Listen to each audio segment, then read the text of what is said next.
Chapter 760. Although there was some friction at the beginning, the conversation was still relatively pleasant. Seeing that the sky outside was slightly dark, Lady Qi said with a smile, "I had a pleasant conversation with you.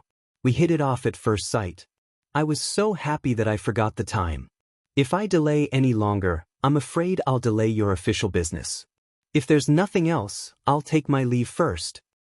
"Please do as you please, my lady. The security in the city is unstable now. If anything goes wrong on the way, I won't be able to explain it to Bogeo." Jiang Pingji arranged for someone to escort Lady Qi back. Huang Bogeo is really lucky to have a good wife. Hui Jun was a little happy when she received the generous gift. When she heard that it was from Huang Song's wife, she was immediately displeased. "Good wife? I can't tell. If it weren't for Longjuan's magnanimity and not bothering with such a vulgar woman, I'm afraid she would have caused trouble for Chief Huang." Hui Jun frowned. She said that she came to thank Lang Jun for saving her husband, but her actions aren't like that. Who would come to thank you fully armed? Those maids all seem to be trained. It's not a problem for them to deal with one or two ordinary burly men. Jiang Pingji laughed involuntarily and raised her hand to poke Hui Jun's furrowed brows. Seeing that Hui Jun exclaimed and raised her hand to cover the space between her brows, Jiang Pingji said, "Do you also think that Huang Song's wife has no guts? She's not reckless, but she's not worthy of Longjuan's praise." Hui Jun thought of those precious items and frowned even more fiercely. Lang Jun was different from ordinary women. He was more outstanding than ordinary men. Why would he need to deal with cosmetics? "I think you're quite jealous." Jiang Pingji smiled helplessly and shook her head. The matter of her giving rouge and cosmetics depends on how others interpret it. Don't forget that it's also a big trend for men to wear cosmetics nowadays. Not only do women use it, but men use it even more. Strictly speaking, there's nothing wrong with her gift this time. The fault lies in the fact that your Lang Jun is a woman and not a man. That's why there's a dispute. Hui Jun snorted softly, feeling unsettled. Is she certain that Lang Jun won't be able to do anything? What else? Jiang Pingji said, "If I were to go against the grain and insist that she gave me rouge and cosmetics to humiliate me, wouldn't that mean that I also mind my identity as a daughter? Otherwise, why would he be so angry? What's more, according to the current fashion, even men giving each other cosmetics was considered elegant, let alone this matter. If I get angry, I'll just be a joke to the people outside." This was the best way to deal with it. "I still don't like her," Hui Jun said. "I'm angry. She is Huang Song's wife. Naturally, she will protect Huang Song for free." Jiang Pingji smiled. "You are my family. Naturally, you will protect me. Let's go and see what good things Madame Qi has sent. If the goods aren't good enough, I'll blackmail Huang Song for some." This matter quickly reached the ears of Feng Zhen and Yang Si. A visitor with a knife. Who on earth is this Madame Qi? How dare she be so bold? Feng Zhen frowned at first, but when he heard that his lord had successfully settled the matter, he secretly heaved a sigh of relief and began to pay attention to the gossip. Yang Si thought about it carefully and said, "The surname is Qi. Could it be the Qi family whose ancestors had 2 military officers?" The Grand Commandant was in charge of martial arts. His salary was 10,000 stones and he had a golden seal and purple ribbon. The Qi family was a martial family. During the Great Xia dynasty, they had produced 2 military officers in a row. At the end of the Great Xia dynasty, the Qi family was dragged into the battle for the throne. They lost by a single move, and the entire family was liquidated by the new emperor. The Qi family decisively cut off their tail to protect themselves. Although their vitality was greatly damaged, at least their legacy was not broken. However, it was said that the Qi family had few descendants in the past 2 generations.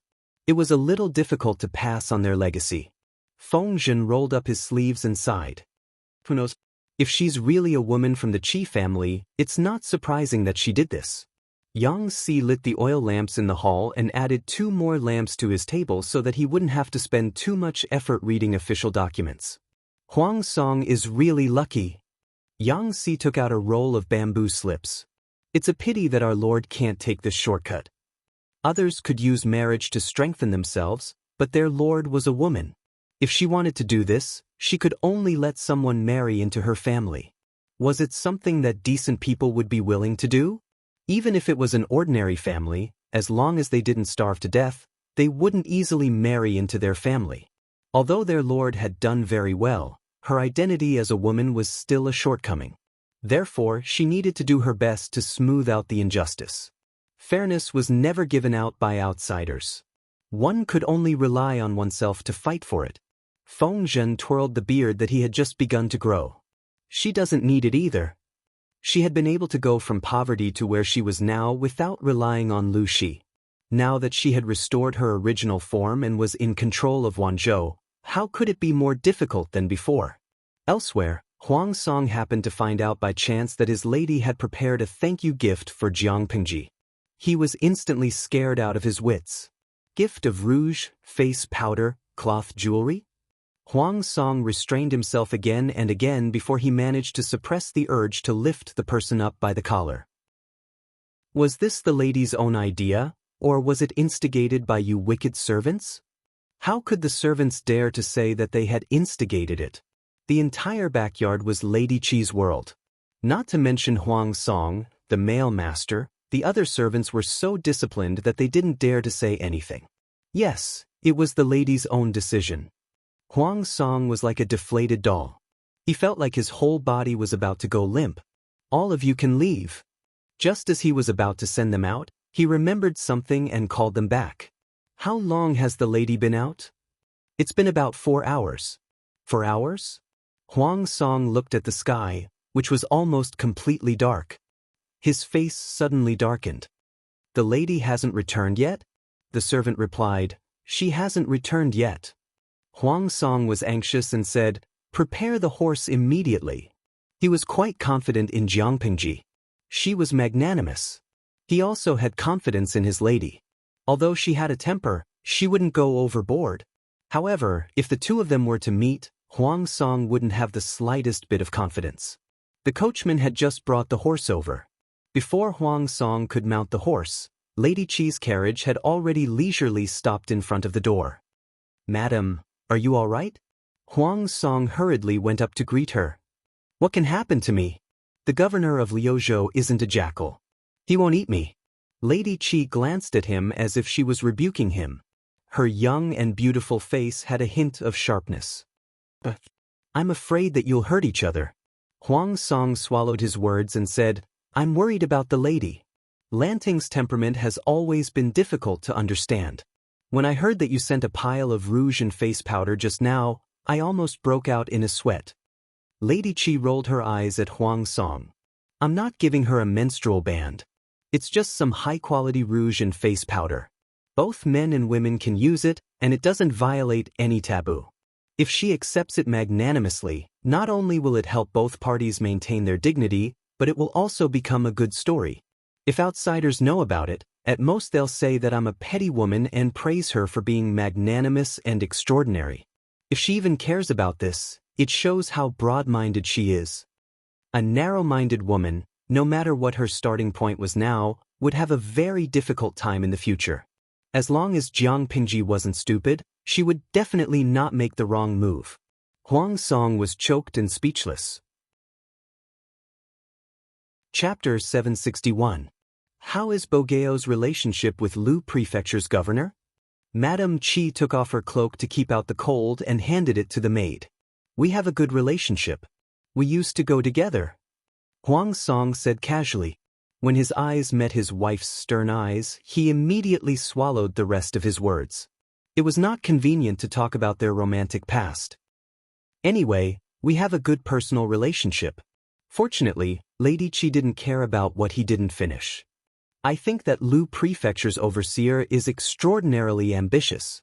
After today's conversation, I feel that her restoring her identity as a woman may not be passive, but active.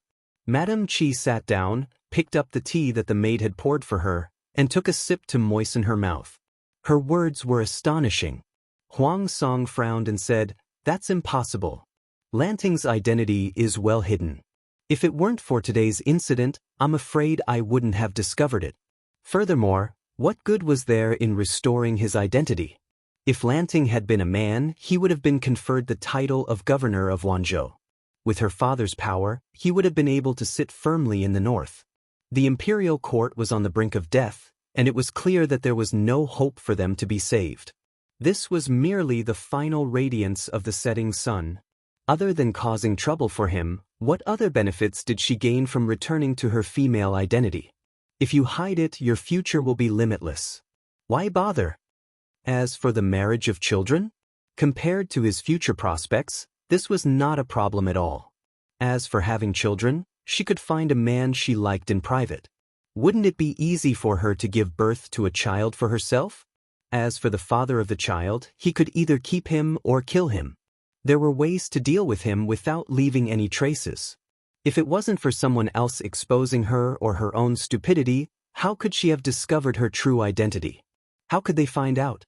Who would suspect that the playmate they drank with all day was a woman? Whether it was his words, actions, or style of doing things, he couldn't see any flaws at all. As for Jiang Pingji's appearance, according to the current trend, there were many men who were more effeminate than her. Lady Qi raised her eyelids and rolled her eyes at her husband. This is a woman's intuition. What do you know? Today, he had a pleasant conversation with the governor of Liuzhou. He did not feel the slightest bit unhappy that his identity had been exposed, nor did he feel confused or hesitant about the outside world. On the contrary, he seemed to have been prepared. If that's really the case, then this Lu province overseer's ambition is definitely greater than I imagined. Faced with his wife's speculation, Wang Song only gave one response. Lady Qi said, "Oh what? Give me some reaction." Huang Song laughed and said, "What kind of reaction can your husband give?" Lanting was ambitious. This was not the first time he had found out about this. Their current relationship was still fine, so they could talk about the future in the future. I can't cut ties with Lanting just because she's too ambitious, right? Madame Qi said, "Even so, you have to be prepared. You have to keep an eye on Haozhou. This place is located at the border between the north and the south. Based on the current development of the two of them, there would definitely be a day when their interests would collide." Huang Song smiled and raised his hand to pull his wife into his arms. The couple's posture was intimate, as if they were hugging a doll. He said in a low voice, "It's not that I don't understand Madame's thoughts, but now is not the time. Lanting is powerful and is entrenched in the north. However, that is only on the surface. In the next few years, I will only cooperate with her. There will be no conflict. It's too early for you to worry." Madame Qi was surprised. Huang Song said in a low voice, "In the north, there are not only the Lu father and son, but also the northern borderline. As long as the northern borderline existed, Lanting's power would be restricted to the northern borderline. Starting a dispute with her because of me would be courting death. She will peacefully develop to the north, and I will develop from the north to the south. We will form an alliance and not interfere with each other. When she deals with the northern borderline, we will be completely at odds with each other. Do you understand?" Personal friendship was personal, and official business was official business. Not only did Jiang Pingji see it clearly, but Huang Song also understood it. United, they were friends. Divided, they were enemies. Whether they were enemies or friends depended on their standpoint. Originally, I thought that Lanting's chances of winning against the forces of the northern borderline were not high. Now that I look at it, I feel that the chances are 50-50. Huang Song lowered his eyes slightly and said, "In terms of magnanimity alone, there are very few in the world who can surpass her. Unfortunately, she is not a man." Madame Qi raised her hand and pinched the soft flesh on his waist. She bared her canine teeth and said, "What's wrong with being a woman? Can't women do big things?" "Madam, I didn't mean that. If it hurts, if it hurts. Let go. My flesh is about to turn purple." Huang Song begged for mercy repeatedly. Madame Qi only let go after a while. "Then do you hope that she can win against the northern borderline? The northern borderline is an outsider. How many innocent people have been slaughtered? Naturally, I hope that Lanting can win. If she is unable to do so, I will definitely do my best to help her." Huang Song secretly sucked in a breath of cold air and rubbed the area pitifully. Madame Chi's grip was still so strong. Women were really not to be trifled with. As he rubbed, he complained, "Sigh, Madame has caused unnecessary trouble this time. I will have to spend some of my private money again." Madame Chi's ears pricked up. "Are you saying that I have caused unnecessary trouble for you?" Huang Song bit her earlobe and said with a smile, "If you had given me something else, others would only think that I have a good personal relationship with Lanting. It would be normal for Madame to visit and thank me. But now, I have given her rouge and face powder. Even if Lanting doesn't mind, it is difficult to guarantee that outsiders will not maliciously gossip and drive a wedge between us. To be safe, I have to personally visit her tomorrow and give her a double gift. I have to be serious." Madame Chi pouted but did not say anything. Huang Song continued, "Otherwise, if others deliberately humiliate Lanting in the future and ask the lady of the inner house to step in for everything, guess what will happen? Not only will she deal with those people, but she will also deal with your husband. Just in case, I will spend money to avert disaster." It had to be said that Huang Song still had some understanding of Jiangpingji. Madame Chi said, "That's fine. I will go to the storeroom again and pick some good ones." The couple had not seen each other for a long time, and it was far better than being newlyweds. That night they were inseparable. As soon as they stopped, the flustered voice of the maid came from outside. At the same time, Jiang Pingji, who was about to rest, also received similar news. "The corpse is gone?" Jiang Pingji wore a cloak to ward off the cold and held a roll of bamboo slips in her hand. The servant who was reporting to her turned pale. The servant trembled and said, "Yes, I heard that a gust of demonic wind blew past and the remains of the corpse disappeared. His lord was the main force in killing the demon. It was difficult to guarantee that the demon would not cause trouble for his lord after it was resurrected." Thinking that there would be a demon secretly watching the mansion, the servant's face turned ashen. "If it's gone, then it's gone. Is there a need to make such a fuss?"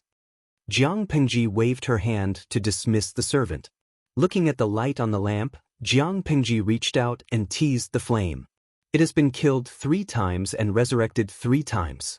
I suppose that part of the popularity points stored in the system have been consumed," she muttered in a low voice, her eyes filled with a cold light. Chapter 762. How could Jiang Pingji not know that it was dangerous to let the time traveler run wild? As long as the hidden danger was not eliminated, not only would Jiang Pingji face the danger of being assassinated, but the people around her could also be implicated. A time traveler with no bottom line, a greedy system that wanted to see the world in chaos, and a scheming, greedy system that harbored evil intentions towards Jiang Pingji. Just based on this, Jiang Pingji could not allow them to live freely and cause trouble for her. Weeds would grow again if the roots were not removed. However, she was a rational hunter. She knew what to do to successfully catch her prey. No matter how anxious she was, she had to endure it. She could not let her prey discover her true intentions in advance. When hunting, one naturally had to kill in one shot. Once she made her move, she could not give her prey the slightest chance to escape. Tormenting the time traveler and the system was just a warm-up before the hunt. Step by step, she gave her prey the greatest pressure, made them run for their lives, and exhausted them to a certain extent. When the time was right, it would be her time to strike. The system in the time traveler's body was different from the one in Jiang Pingji's body. The two came from the same source, and their starting points were exactly the same. However, with different hosts, their growth paths were also different. Jiang Pingji knew about the hidden spark in the system from the beginning. She was always on guard against it and limited its growth. To use an analogy, Jiang Pingji's system was a pitiful little person whose food was deducted. She only ate 1 meal a day, her nutrition could not keep up, and her growth was seriously delayed. She was 1.8 meters tall and weighed less than 40 kilograms. She was skinny and had no ability to fight back. What about the system around the time traveler? Under the guidance of the system, the time traveler started a live stream. For the reward given by the system, the time traveler's bottom line became lower and lower. In the end, she did not even have a bottom line. With such a hard-working and willing host, how could the system earn less points of popularity? Compared to the pitiful system on Jiang Pingji's side, the time traveler's system was very happy. Every day, it ate seafood, and every meal was a feast with 108 dishes. It had to eat 8 to 10 meals a day. Its digestive system could not take it, and it was already overweight. Jiang Pingji tormented the system just to slim it down and find ways to consume its points of popularity. When he had slimmed down to a certain extent and there were not many points of popularity left, it would be the best time for Jiang Pingji to close the net. If she could imprison both subsystems, she would like to see how big of a wave the system could cause. Teasing the dancing flames, Jiang Pingji smiled coldly. When the truth was revealed, she would let the Immortality system know who was the one scheming against whom. 2 flowers blossomed, one on each side. The woman had disguised herself as an old woman. Her body had been dismembered alive by Jiang Pingji using 5 ivory batons. She had died a miserable death. Host, this is the 3rd time. The system's voice was exceptionally cold, with a strong sense of reproach. If it weren't for Jiang Pingji's mischief that bound the system to the physical body, it would have long given up on this incompetent host. In just 1 or 2 months, it had died 3 times in the hands of the same person, and each time was more tragic than the last, which made the 3-corpse god furious. The old woman's soul was pulled into the system space by the system and restored to the appearance of the beautiful woman in the red dress. Her face was extremely pale, and her eyes were still filled with panic and fear that hadn't dissipated. Although it was only for a moment, the severe pain of being dismembered still brought indescribable pain and trauma to her soul. The system's reproach made her slightly come back to her senses, and she secretly licked her full red lips. Because of the system's guidance, she never thought that she was controlled by the system. What was the system? What was the host? Just from the word itself, it was obvious who was in the dominant position. In her mind, the system was just a string of data. In the past, the woman in the red dress could tolerate the system's criticism because of their common interests. Now that she had suffered setbacks one after another, she was also annoyed. The 3rd time is the 3rd time. Who gave me the rotten idea? System, you said that exposing Lu Shi's identity as a woman would teach her a lesson. Now that it failed, you put all the blame on me. Who do you think you are? You're just data that isn't even a person. Don't put on airs in front of me. If you continue to provoke me, I'll go on strike now. Find another host if you can. The woman in the red dress was so angry that she said these words out of anger. She didn't know that her angry words just hit the system's sore spot. *CK, if I could change the host, why would I still argue with this idiot here? At first, the system chose the woman in the red dress as its host because it saw that she was easy to control.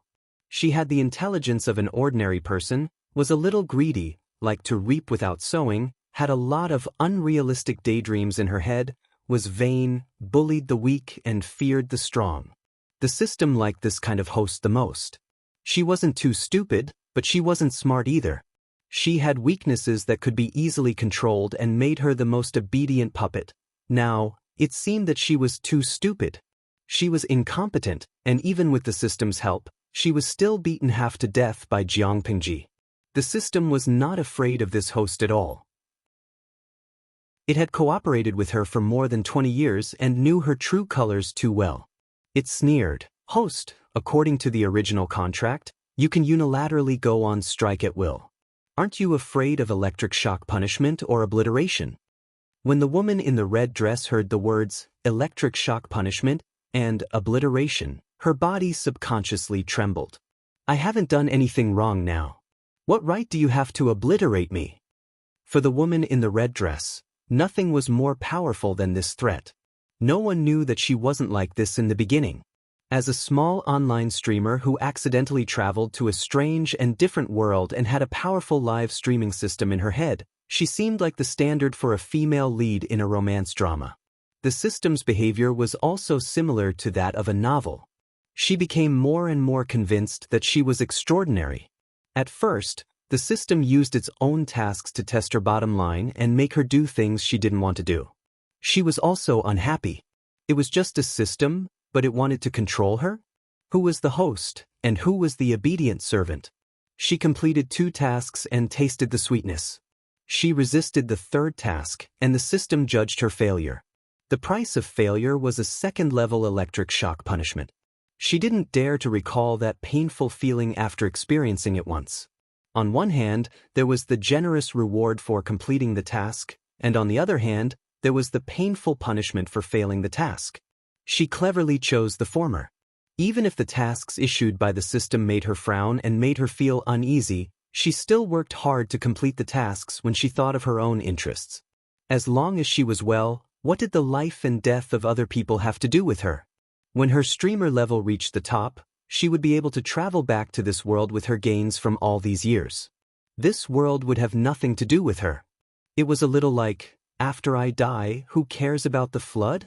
As long as her interests were not harmed, the life and death of others had nothing to do with her. The system said darkly, "Host, do you need me to remind you how many popularity points you owe me now?" Chapter 763. Although the debtor was the boss, this did not apply to the system. Not only did the system control the debt, but it also controlled the life of the woman in red. "Host, let me remind you again. You were the one who first proposed to expose Lu Shi's identity. You also thought that the crime of deceiving the emperor could bring down the father and daughter. You're just telling me your thoughts, and then you want me to be a follower and push the blame onto me." The system was not without a temper. It had failed again and again. This had already worn out the system's patience with the woman in red. However, Jiang Pengji had bound the system to the body of the woman in red. As long as Jiang Pengji did not release the woman, the system would not be free at all, let alone find a new host. Before Jiang Pengji kicked the bucket, the system could only pinch its nose and bind itself to the foolish host, cleaning up after her mess. The woman in red's face was flushed. It was not from embarrassment, but from anger. She did not know much about politics. How would she know that deceiving the emperor was not a serious crime? She could only blame the television dramas she had watched in the past.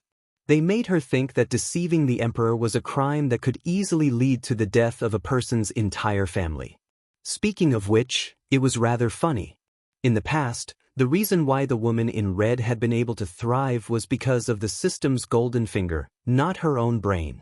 She had been wholeheartedly focused on how to fight for favor in the palace and how to please the audience in the live broadcast room.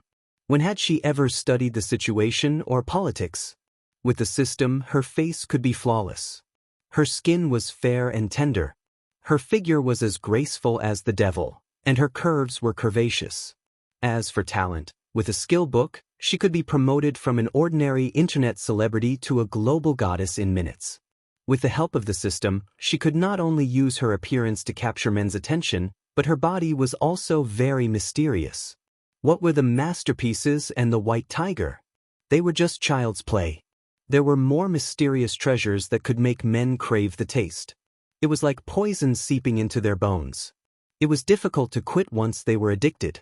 If the senses of the body were used as an analogy, a man and a woman in red rolling in the sheets was like eating the world's best delicacy. It could conquer the taste buds in one go. A man and an ordinary woman rolling in the sheets was like eating rancid porridge and sour rotten vegetables. How could the taste be the same? The former was watertight, while the latter was like an inelastic cowhide bag. It was puffing and leaking air. When it came to seducing people, the red-clothed woman was very familiar with them. But when it came to the political situation, she was completely clueless. How could you expect a useless person raised by the system to put in the effort to learn boring politics?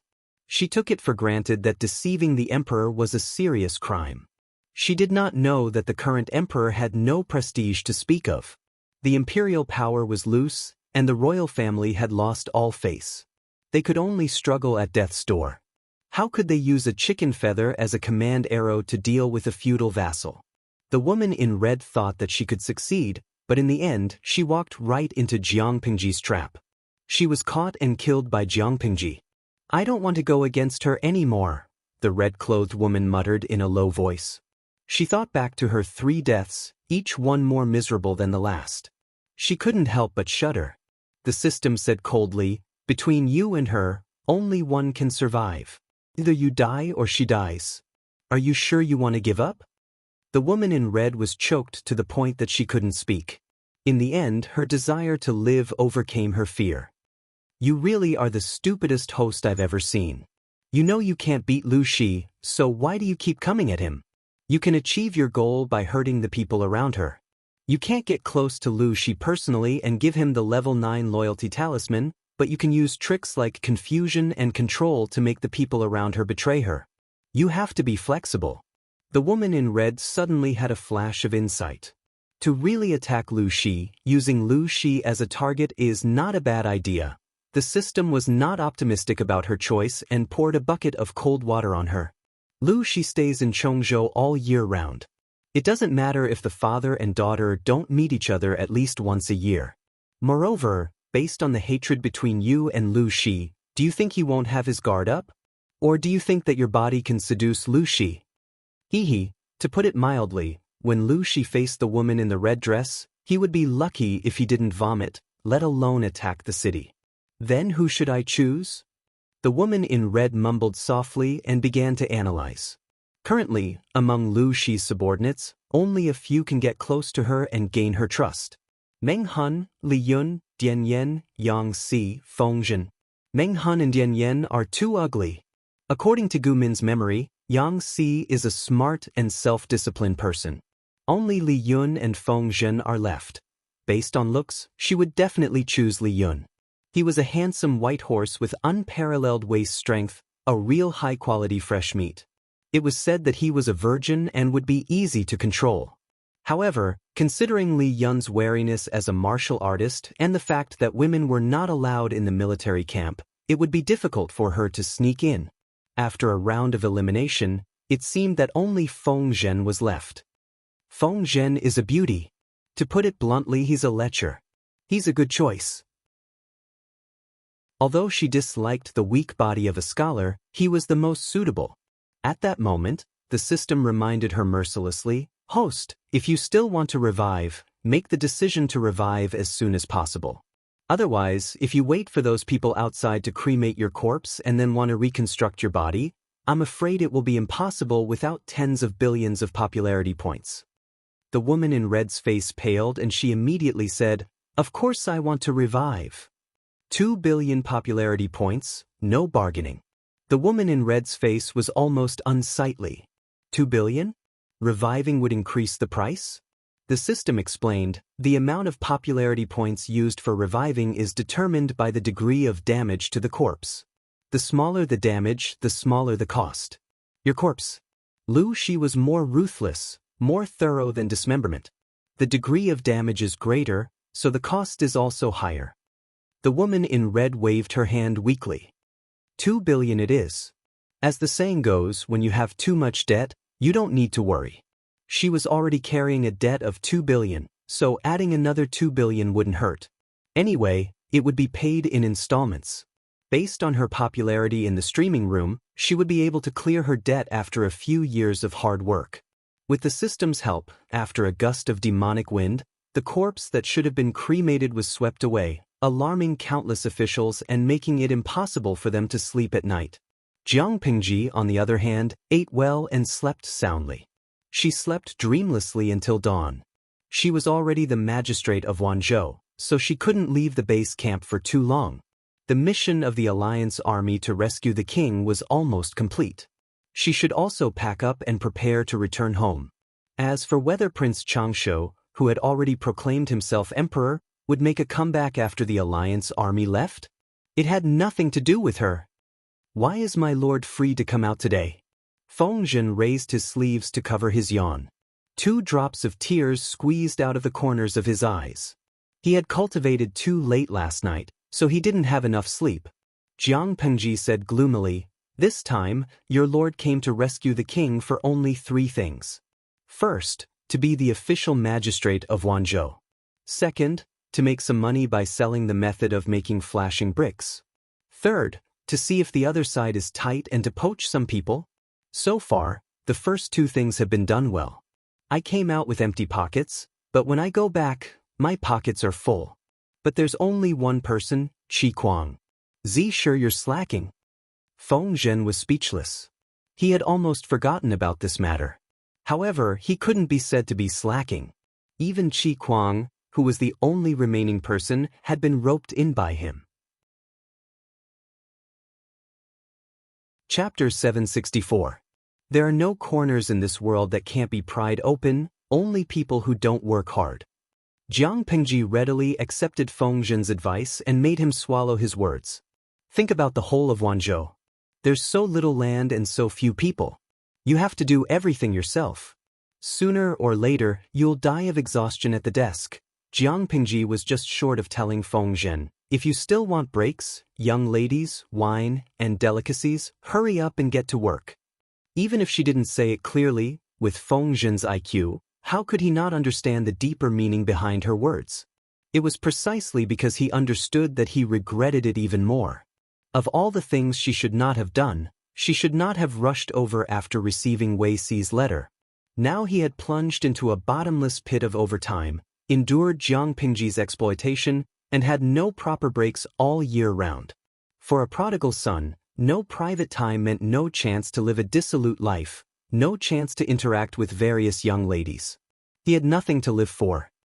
It's just that this also depends on fate. It can't be forced. Feng Zhen weakly tried to defend himself. It was useless to poach ordinary people. Top talents weren't radishes that grew legs and could be bought at wholesale prices. It depended on fate. Besides, for the sake of the internal harmony of the entire Wanzhou group, Feng Zhen couldn't bring all the good and bad people to his own family, could he? If Feng Zhen dared to do so, would Jiang Pingji dare to accept those uneven talents? Sometimes I'm quite envious of those with good backgrounds and big businesses. At least they don't have to worry about talent. Jiang Pingji looked at the desolate and deserted streets and complained in a low voice. The Su brothers are fine, but I can't even compare to Bogeo. Jiang Pingji wouldn't admit defeat in other aspects, but in terms of personal charm, she was a nameless wildflower by the roadside. No matter how hard she tried to bloom, she still couldn't compare to flowers like peonies and medicinal peonies that attracted butterflies and bees. That was a real pain in the ass. Feng Zhen was 2 steps behind Jiang Pingji. When he heard her complaints, he couldn't help but laugh. It's clearly the Lord who's stubborn and concealing her shortcomings. How is it that you're inferior to others? Feng Zhen wasn't comforting Jiang Pingji. He was speaking the truth. Jiang Pingji's current situation was not her own doing. Even though the Lus in Hejian County were not considered the top aristocratic families, they were still in the middle of the second tier. With a father like Lu Shi, who laid a solid foundation for the next generation, Jiang Pingji's resources and advantages were far more abundant than she had imagined. As long as Jiang Pingji was willing to reveal Lu Shi's name, borrow the power of the Lus, and use the resources at hand, would there be a shortage of talents? He might not be able to surpass the Su brothers, but he was more than capable of defeating Huang Song. In this era, wasn't it all about relying on one's father and one's ancestors? His lord held a few powerful trump cards in her hands, but she refused to show them. What else could she do? If she didn't show these trump cards and show her foundation, she naturally wouldn't be able to attract enough attention. As a result, the scholars in the world didn't know much about her. The scholars couldn't see the slightest bit of hope in her to display their skills and ambitions. Which fool would take the initiative to join her? To put it simply, she clearly had the qualifications to rely on her father and ancestors, but she insisted on starting from scratch. Wasn't this looking for abuse? Not only did his lord want to abuse herself, but she also wanted to drag her subordinates along with her. This was very torturous. However, Feng Zhen seemed unreliable, but in fact, he had a clear mind. He could see through everything. His lord refused to borrow the power of her father and the clan. It was obvious that she wanted to stir up trouble. She was born into an aristocratic family, but she wanted to attack the aristocratic families. Did you think this child was a bear? Jiang Pingji waved her hand weakly and frowned. I know what you want to say. Since this is the path I chose, I will finish climbing it even if I have to kneel down. It's very difficult for me to do it alone. Don't I still have you guys? In short, I'm short of people now. Go and poach them for me. After talking for a long time, the topic still went back to the original topic. Feng Zhen expressed that he was weak and didn't have the strength to wield a hoe. Jiang Pengji was so angry that she laughed. She stood still and asked him, "Then what do you want?" Feng Zhen muttered to himself for a while and said, "Speaking of which, there are many places in the imperial city where one can seek pleasure and relax the body and mind. It's rare for me to come here. If I don't see the scenery of the human world, wouldn't I have come for nothing? I really don't have any other intentions. I just want to go and experience it." Jiang Pengji chuckled. An old mast that has seen thousands of sails wants to go and experience it? This is definitely the coldest joke I've ever heard. If she didn't let him go, Feng Zhen was obviously saying, "I already have a choice, but if you don't let me go and have some fun, I'll slack off." Jiang Pengji's molars were itching to see this. If she let him go, who knew if Feng Zhen would enjoy himself so much that he forgot to go back home? The two of them confronted each other on the street, attracting the attention of many people. They had no choice but to stare at them. Who asked them to attract too much attention? Jiang Pengji was dressed in female clothing, but she was taller than all the men on the street. Her aura was 2.8 meters tall, and even the naughty children who passed by trembled with fear. Feng Zhen was dressed in a green scholarly robe. He did look a little tasteful, but he looked like he had a weak kidney. He looked indecent. The two of them confronted each other on the street. The people who didn't know what was going on were curious. "My lord, please allow it. The time and place have already been decided. If you don't go, the talent will grow wings and fly away." Feng Zhen was acting like a troublemaker. What else could Jiang Pengji do? Act first and report later? You've grown up. Fine, then let's go together. Otherwise, you'll have to coax him over and make me pick a time to meet him. Feng Zhen responded subconsciously. Looking at his lord's slender and tall figure, he suddenly froze on the spot. "My lord, are you going to go dressed like this?" In the past, he didn't know that Jiang Pengji was a woman. He was still trying to abstain from Hanshi powder. The two of them often went to drink in secret, cultivating a revolutionary friendship. It's different now. "My lord, you're a woman. It's not appropriate to go to the red light district, is it?" Jiang Pengji replied, "If I don't go, who's going to foot the bill for you? If you're detained there, don't mention my name." Feng Zhen secretly touched his shriveled money pouch. He clicked his tongue. After Jiang Pengji became rich, she never mistreated her own people in terms of salary. But she couldn't stop Feng Zhen from spending. Naturally, he was from the Moonshine clan. He actually wanted to trick the other person into paying the bill. Feng Zhen muttered, "I keep feeling a little weird." Not only did he feel weird, but the receptionist also felt that the two of them were weird. It didn't seem like the male master brought his concubine out for a romantic experience. Whose concubine's aura was so terrifying? It didn't seem like the male master brought his wife out for a romantic experience. Whose wife would be more familiar with the brothel than her husband? It was more like a valiant mother brought her untamed son out for a romantic experience. But Chapter 765. However, no matter how strange the feeling was, it was still a customer. Customers entering the door was business. Who would push their business away? Under the guidance of Huan Yang, the two people went to the private room on the second floor of the backyard. Along the way, the decor was extremely elegant, and every inch of the scenery seemed to have been meticulously polished. The audience in the live broadcast room expressed that this place was a bit high class.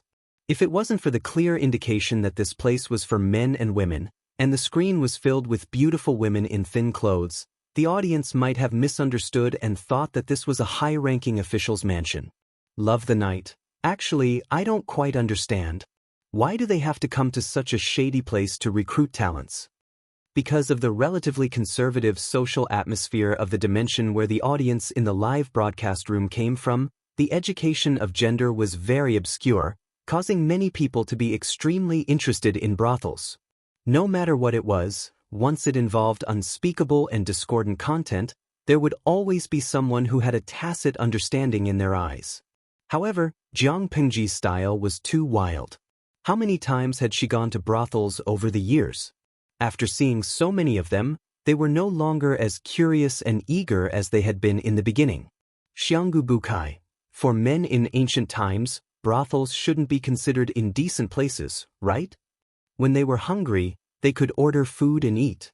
When they were bored, they could call for the musicians to play music, the singers to sing, and the dancers to stretch their bodies. It was a combination of eating and entertainment. If they talked too late, they could still use this place as a hotel to stay, and at the same time, they could also ask for a girl they liked. Although the brothel was a place for pimping, its functions were very complete. A wine shop, a tea shop, a restaurant, a hostel, and a musical house were all in one. It was definitely a multifunctional entertainment venue. However, Jiang Pengji had a question that she had to ask. The person you want to kidnap is the same as you, coming to this place to talk business? Feng Zhen didn't mind the sarcasm in Jiang Pengji's words. He smiled and said, "We can barely be considered like-minded friends." Jiang Pengji understood. Even if that person wasn't as frivolous as Feng Zhen, he was probably a Casanova. Otherwise, how could the two of them have gotten together? Feng Zhen had booked a private room. When they arrived, the room was already occupied. The door opened, and several maids dressed in light-colored clothes walked out of the room. The trays in their hands were empty. They bowed slightly and moved aside to let Jiang Pengji and the others pass first. "What a good Feng Zisher. You've changed your temperament. Why are you so late?" The voice of a hearty man came from the room. His voice was full of vigor and vitality, far more energetic than a patient with kidney deficiency like Feng Zhen. "I brought someone with me, so I was delayed on the way here. I hope Chongming can forgive me." Before they even entered, Feng Zhen was already smiling and bowing in apology. Jiang Pengji deliberately lagged a few steps behind. She waited for Feng Zhen to go in and talk to someone before she stepped into the private room. A person's appearance could be deliberately concealed, and his aura could be restrained, but his temperament could not be concealed. The man in dark brown clothes saw Jiang Pengji and was stunned for a while. He bowed with his hands folded in front and said, "This commoner pays his respects to the commander of the army." Beside Feng Zhen was a young woman with a strong aura. Other than Lu Shi, who was currently in the limelight, there was no one else. Jiang Pengji also sized him up. This man, whom Feng Zhen called Chongming, was about 30 years old and had a beautifully trimmed goatee. His face still looked very youthful, but his eyes carried a calmness that a young man didn't have. No matter how one looked at him, this person was much more reserved and restrained than Feng Zhen. Jiang Pengji said casually, "No need to be so polite. I just hope that you won't blame me for being an uninvited guest." No. The fact that Magistrate Lu is here is a great surprise to this commoner.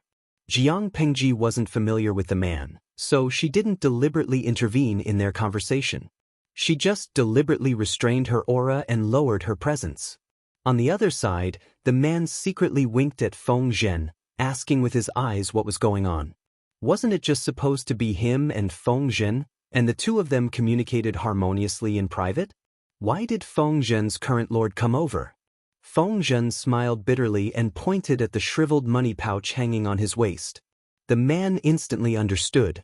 Although he understood, he still felt a little uncomfortable.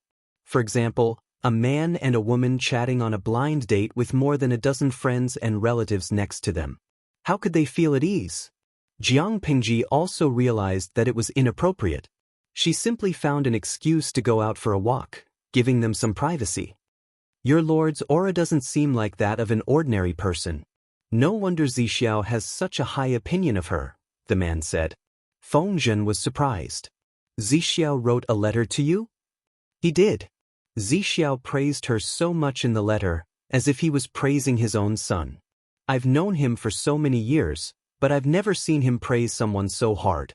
But at that time, I was going to try my luck with the Su brothers, so I politely declined his invitation." The man's surname was Xiao, and his first name was Guang.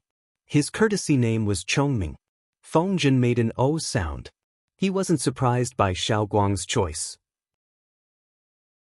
Xiao Guang's hometown was Inja County, which was the headquarters of the Su family. He would definitely favor the local power. Noble Su family, these 4 words were a golden signboard. It didn't need to deliberately bloom to attract countless bees and butterflies. It seems like your life in the Su family isn't going your way. He smiled helplessly. If it was going my way, I wouldn't be here. The Su brothers aren't bad, but they value family status too much, so I'm not very suitable for Guang. As the saying goes, those who walk different paths can't make plans together. Coincidentally, you sent me news, so I came to give it a try. Xiao Guang wanted to become an official under the Su brothers, but they had high standards and were picky about family status. Xiao Guang was lucky enough to be chosen, but because of his lowly background, he had never been put in an important position. It was like an exquisite toy bought on the street, beautiful but useless. It was pure coincidence that he had secretly hooked up with Feng Zhen. A good man's ambition was to travel far and wide. Xiao Guang was open-minded. If one family didn't work out, he would jump to another. He wouldn't hang himself under an old locust tree. To put it in a narcissistic way, the Su brothers were blind and missed out on a bright pearl. That was their loss. With Wei Xi's flattery, Xiao Guang had a certain impression of Jiang Pingji. When he heard news, he would more or less pay attention to Lu Shi. His initial impression of her was pretty good. Now that Feng Zhen was recommending him, Xiao Guang was hesitant about whether or not he should accept the recommendation. As for Jiang Pingji's identity as a woman, it didn't affect him much. As a commoner of lowly birth, no matter how capable he was, he didn't have much capital to choose his lord. Moreover, with the recommendation of 2 friends, if he joined the Wanzhou group, he wouldn't have to fight alone. As long as he could stand out and fulfill his ambitions, he didn't care if his lord was a man or a woman, a dog or a human. It was a bold idea, but it could be seen that Xiao Guang was a hard-working and practical person. In other words, it was, "Don't touch that job, let me do it. Look at my lord. Is she satisfied?" Feng Zhen winked. Xiao Guang had a strange expression on his face. A woman who can go to a brothel with you, it's really hard to explain. Although Wei Ci and Feng Zhen's recommendation was very tempting, he felt that a woman who could hang out with Feng Zhen wouldn't have such a frivolous personality, right? Thinking about the losses he had suffered at the hands of Feng Zhen and Wei Ci, he always felt the urge to break into a run. Feng Zhen said, "How can my lord be an ordinary woman? What's wrong with visiting a brothel? If she doesn't come, will you pay the bill later?" Thinking back, when Jiang Pingji had abducted him, she had promised to play at public expense. Chapter 766. What do you think? Give me a definite answer so that I can pass it on to my lord, so that she won't stay out for too long and cause trouble. If Feng Zhen and Xiao Guang were a couple on a blind date, then Jiang Pingji was a group of friends and relatives. In order not to disturb their conversation, she went out to avoid arousing suspicion. Feng Zhen understood why she was doing this, so he didn't spend too much effort teasing Xiao Guang. He got straight to the point. If it was delayed for too long, who knew if his lord would cause some trouble in the brothel? This was a place where conflicts were high. If rumors spread that Lu Prefecture magistrate fought with someone over a beauty in a brothel, or the minister of the palace took his love away for the sake of a beauty, it wouldn't be pleasant to hear. If it happened to a man, it would be romantic, but if it happened to a woman, it would be a loss. After being warned by Yang Si, Feng Zhen more or less took it in. Occasionally, he would secretly worry about Jiang Pingji's identity as a woman so that she wouldn't be taken advantage of. Xiao Guang was speechless. He struggled internally. This isn't a small matter.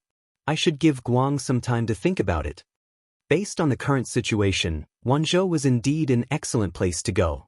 Lu Shi's background wasn't bad. Even though he was still a long way off from the Su brothers, he was still the son of an aristocratic family with a noble background. Lu Shi's power wasn't weak.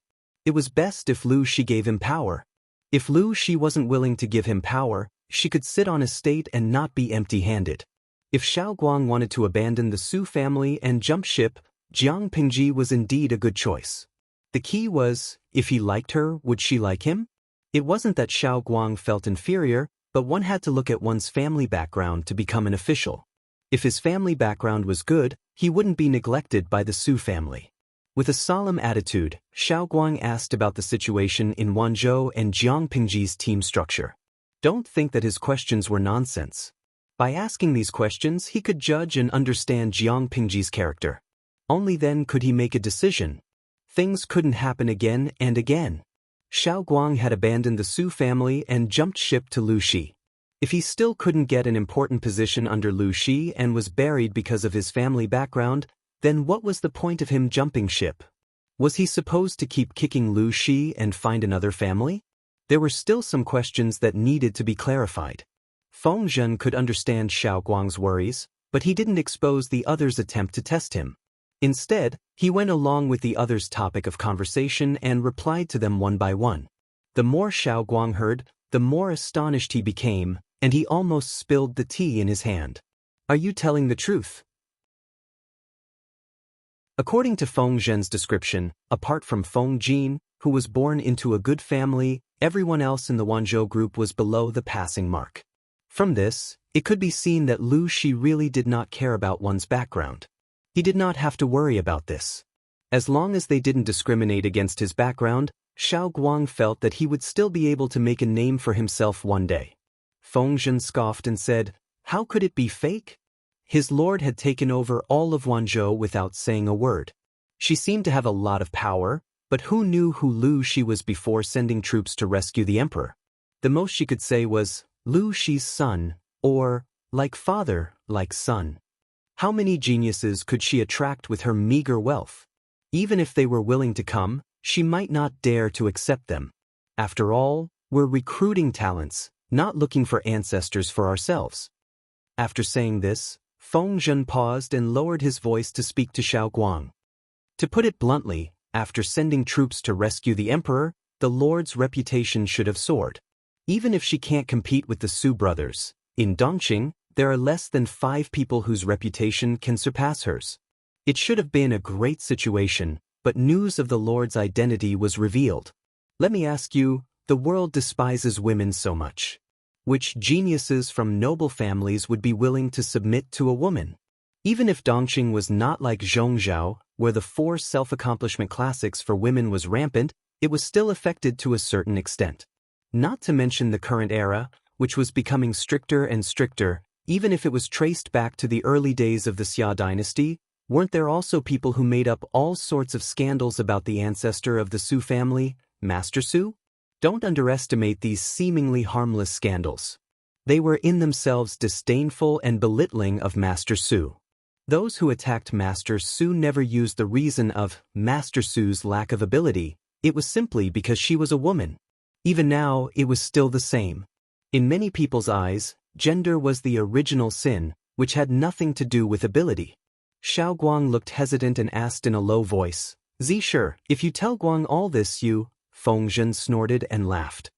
"The icing on the cake will never be as good as providing timely help." Using the Lord's crude words, "Today, you can ignore me, but tomorrow, you won't be able to reach me." The world scolds her for being a sissy, but who knows if she will ascend to the throne in the future. Now that you have nowhere to go, why not take a gamble? With the Lord's temperament, she will definitely not disappoint you. Xiao Guang felt as if his worldview had been completely changed. Could it be that you, like those ordinary people, believe that she can't do great things? Feng Zhen asked again.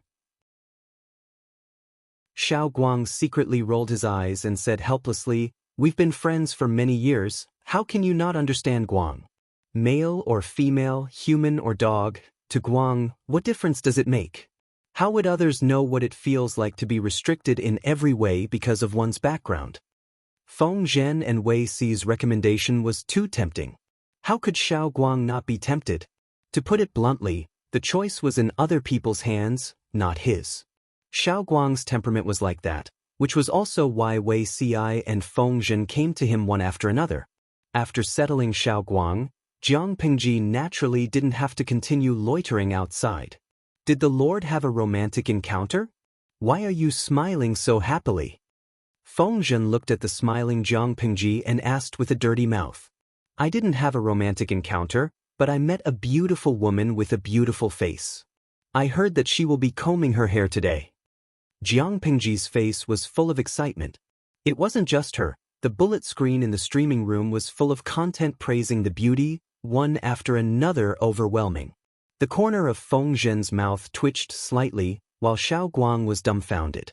Was the new boss in front of him a man or a woman? What was combing? The original meaning was to use a wooden comb to comb the hair together and then tie a knot on the top of the head to signify the end of a girl's life. The meaning was obvious. It was hinting at the favor of a prostitute receiving a customer for the first time. If it was a man, it would be fine, but the new boss was a real woman.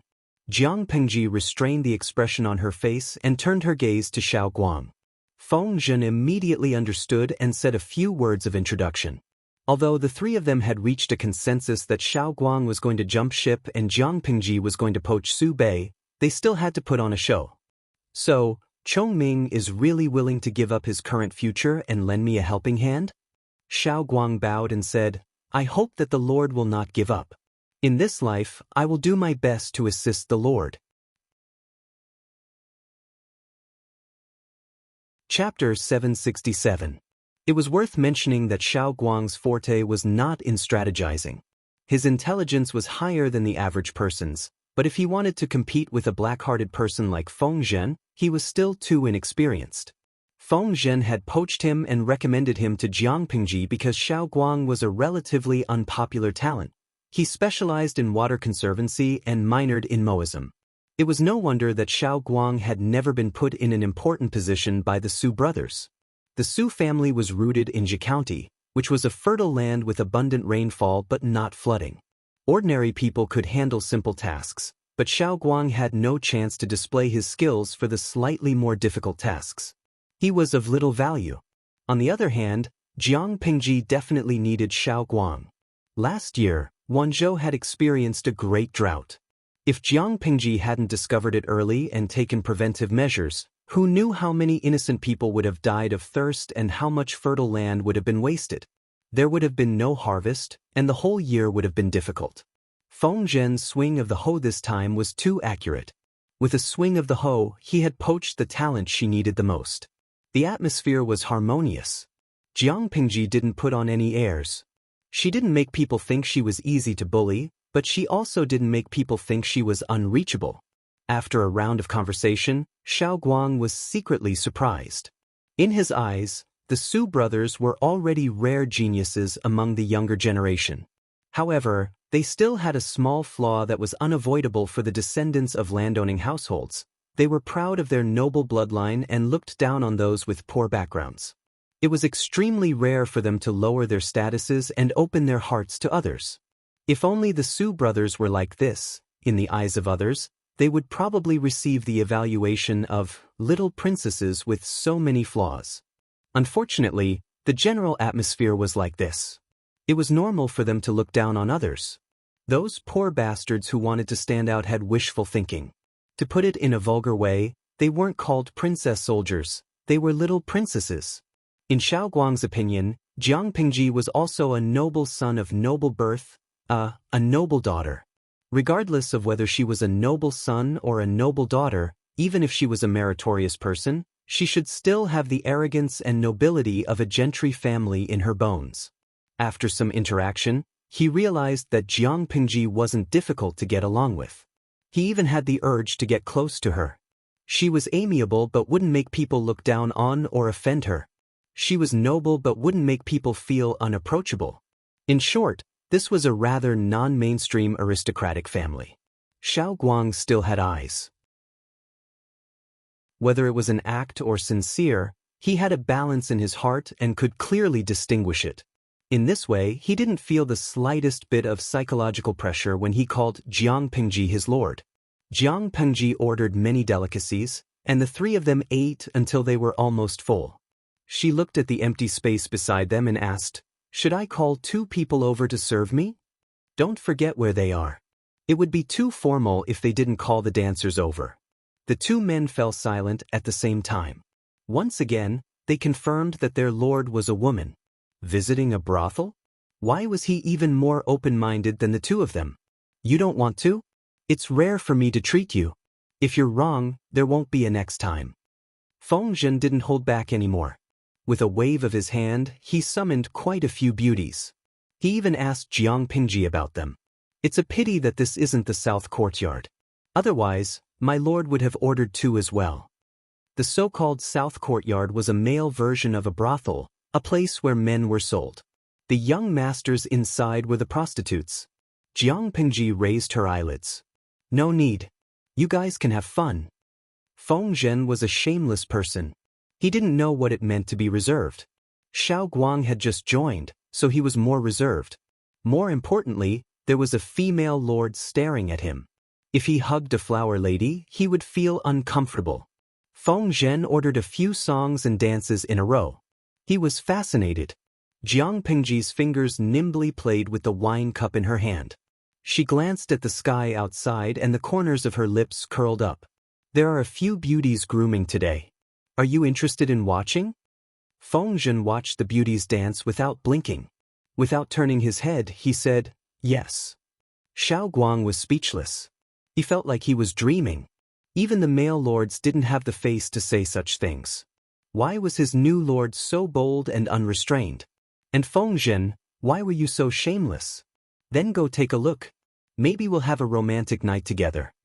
As she said this, a strange look flashed in Jiang Pingji's eyes. Feng Zhen and Xiao Guang didn't notice. Once again, Xiao Guang felt that his new lord was a little speechless. The brothel wasn't small. This time, there were 9 beauties, all between 14 and 16 years old. Looking at the young girl on the stage, the viewers in the live stream felt a little heavy. In the past, when Jiang Pingji visited brothels, she had encountered beauties grooming. The viewers could only watch, unable to save them. Feng Zhen said in a low voice, "This brothel is interesting. After such a big commotion, they can still do something like this." Prince Changshuo's army attacked the imperial city of Qinzhou. They burned, killed, and looted. The entire imperial city was engulfed in the flames of war. Although the alliance army had stabilized the situation, they couldn't change the fact that the people were living in poverty. This brothel had survived the disaster and even produced so many beauties at once. It was really impressive. Jiang Pingji curled her lips and said, "I see a girl up there looking at you." Feng Zhen noticed it too. The young courtesan girl who had been looking at him shyly was dressed in pink. She was about 15 or 16 years old. Her face was still a little immature, but she already had a beauty that could cause the downfall of a city. She was young, but her figure was curvaceous. She was not that hot and mature, but rather a little immature, somewhere between mature and immature. She stood there alone, and the 8 people around her immediately fell to the ground. She was the center of attention. Now, the center of attention was secretly looking at Feng Zhen. Feng Zhen said proudly, "She's still as charming as before. Young lady, you have good taste." Jiang Pingji chuckled. "Sure, I see that your house is empty. You don't have a considerate person to take care of you. Why don't you buy one?" Jiang Pingji's eyes were filled with malice and mockery. She suggested to Feng Zhen, "They're all young girls. If they stay in such a filthy place, I don't know what will happen to them. If you buy one, even if you don't give her a title, she can be your personal maid to take care of you." Based on what she said, she could be considered the best lord in the 5 countries. "How can my lord make fun of others?" Feng Zhen shivered and begged for mercy. "The naughty children at home are already enlightened. I really shouldn't harm young girls. I appreciate my lord's kind intentions, but I can't accept them." How could Feng Zhen not know Jiang Pingji's temperament? Similarly, how could Jiang Pingji not know Feng Zhen's temperament? Feng Zhen liked young ladies, but they should be mature and charming young ladies. He'd never touched these kinds of unripe fruits. It wasn't the first time that the two of them had colluded to drink in a brothel. How could his lord not know what he liked? He only liked mature ladies. He didn't like young girls. Chapter 768. If one didn't understand Feng Zhen, they might think that he was a gentleman, but in reality? Even the audience in the streaming room saw through his tricks. "Uncle loves loli. This is definitely the funniest joke I've heard today. Feng Zhen doesn't want the fat meat that's right in front of him? Young beauty royal sister, that lady is so pretty. She'll mature in another 2 years. She'll be as pretty as Sister Hui Jun." Feng Zhen actually said he didn't like her. Streamer, Did the sun rise from the west on your side? Has Feng changed his mind? Zuizhen Beishijing. I'd rather believe that the sun rises from the west than believe that Feng will change his preferences. Gui Kai Guo Fengxiu. A prodigal son is a prodigal son. I don't believe that he'll repent. He must be playing hard to get. Faced with the questioning and ridicule on the screen, Jiang Pengji smiled and teased Feng Zhen. Didn't you complain that you don't have anyone close to you? Jiang Pengji bluntly exposed Feng Zhen's disguise and said bluntly, now that I've agreed to find you one, why are you acting so reserved? Do you want to be a saint who doesn't lust after women? I'm telling you, this won't happen again. I'm in a good mood today. If you want the girl up there, I'll buy her. If you don't want it, don't make a fuss in the future. Feng Zhen frowned. He knew Jiang Pengji. The lord in front of him had a black heart. When had she ever been so generous? She was so stingy that she wouldn't even give him a break. How could she reward him with a beauty? Feng Zhen frowned. He realized that things weren't as simple as they seemed. Do you want it? Jiang Pengji smiled and leaned against the table. She supported her chin with one hand and held a wine cup in the other. Her eyes carried a hint of mockery. Feng Zhen gathered his thoughts and secretly gritted his teeth. He smiled and agreed. It's rare for my lord to spend money. Of course I can't miss it. But with such an outstanding beauty, I'm afraid the price of combing her hair won't be low. He wanted to see what his lord was up to this time. Jiang Pengji teased him lazily. Zisher has done me a great service and recommended me well. It's just a beauty. How can it be considered spending money? Not to mention one, even if you want all 9 on the round table, as long as you think you can handle it, I don't mind buying all of them for you. Feng Zhen. He didn't even like one lowly, let alone 9. Don't be fooled by his unrestrained private life. It wasn't that he didn't have principles. He shook his head seriously and said, My lord, please don't joke with me. With my body, I still need to take care of it. I can't withstand any torment. In order to avoid Jiang Pengji's dirty tricks, he started to defame himself and said that he couldn't do it anymore. Jiang Pengji knew when to stop. She pointed at the beautiful girl in the middle and said, No matter how I look, this girl is the most beautiful. Which man doesn't like good-looking women? Zisher is also my right-hand man, so he should be matched with the most beautiful woman. How about choosing her? Feng Zhen agreed with a smile on his face, but on the inside he was frowning fiercely. He felt a little uneasy. How could he not know what kind of person his lord was? The more this person was like this, the more uneasy he felt. The unknown always made people nervous. Feng Zhen couldn't guess Jiang Pengji's intentions, so he could only focus on dealing with it. He was not a fool. How could he believe Jiang Pengji's words? If she was really considerate of her subordinates and wanted to show her kindness, she could just let everyone have a break. Why would she need to send beauties? He was afraid that she was a demon in the skin of a beauty. Of the 9 artists, only the one in the middle has the most beautiful appearance. Xiaoguang didn't know what was going on and agreed. He secretly sighed at the good relationship between Jiang Pengji and Feng Zhen. He felt more and more satisfied. My lord has good taste. You picked the best one at a glance. Jiang Pengji smiled and asked Xiaoguang, Does Chongguang want to choose one as well? Seeing that the fire was about to burn him, Xiaoguang smiled bitterly and declined. I have wives and concubines at home. They've been together for many years. I can't bear to add another person. Xiaoguang thought to himself, not only can I not add another person now, I can't casually add another person in the future. My lord is a woman. Why would she like to see her subjects have multiple wives and concubines? Feng Zhen's situation was special. He didn't have a wife or concubine in his backyard. It was normal for my lord to bestow another person. As they spoke, the artists on the stage appeared one by one. Other than the one with the best looks, the other 8 weren't bad-looking either. There were all kinds of them, each with their own characteristics, and they attracted a lot of hot gazes. Lively and cute, sweet and charming, pure and quiet, steady and generous, elegant and elegant. Their looks were limited by their age and hadn't fully developed, but one could already see the charm they would have in a few years. To put it simply, the beauties in the palace were nothing more than this. The young artists with braided hair were all wearing black wedding dresses. The guest who offered the highest price would be her groom for the night. The rich and the nobles were competing with each other. The pimp who was the MC on the stage was so happy that she could only see her teeth. The artists were ranked according to their social status and appearance.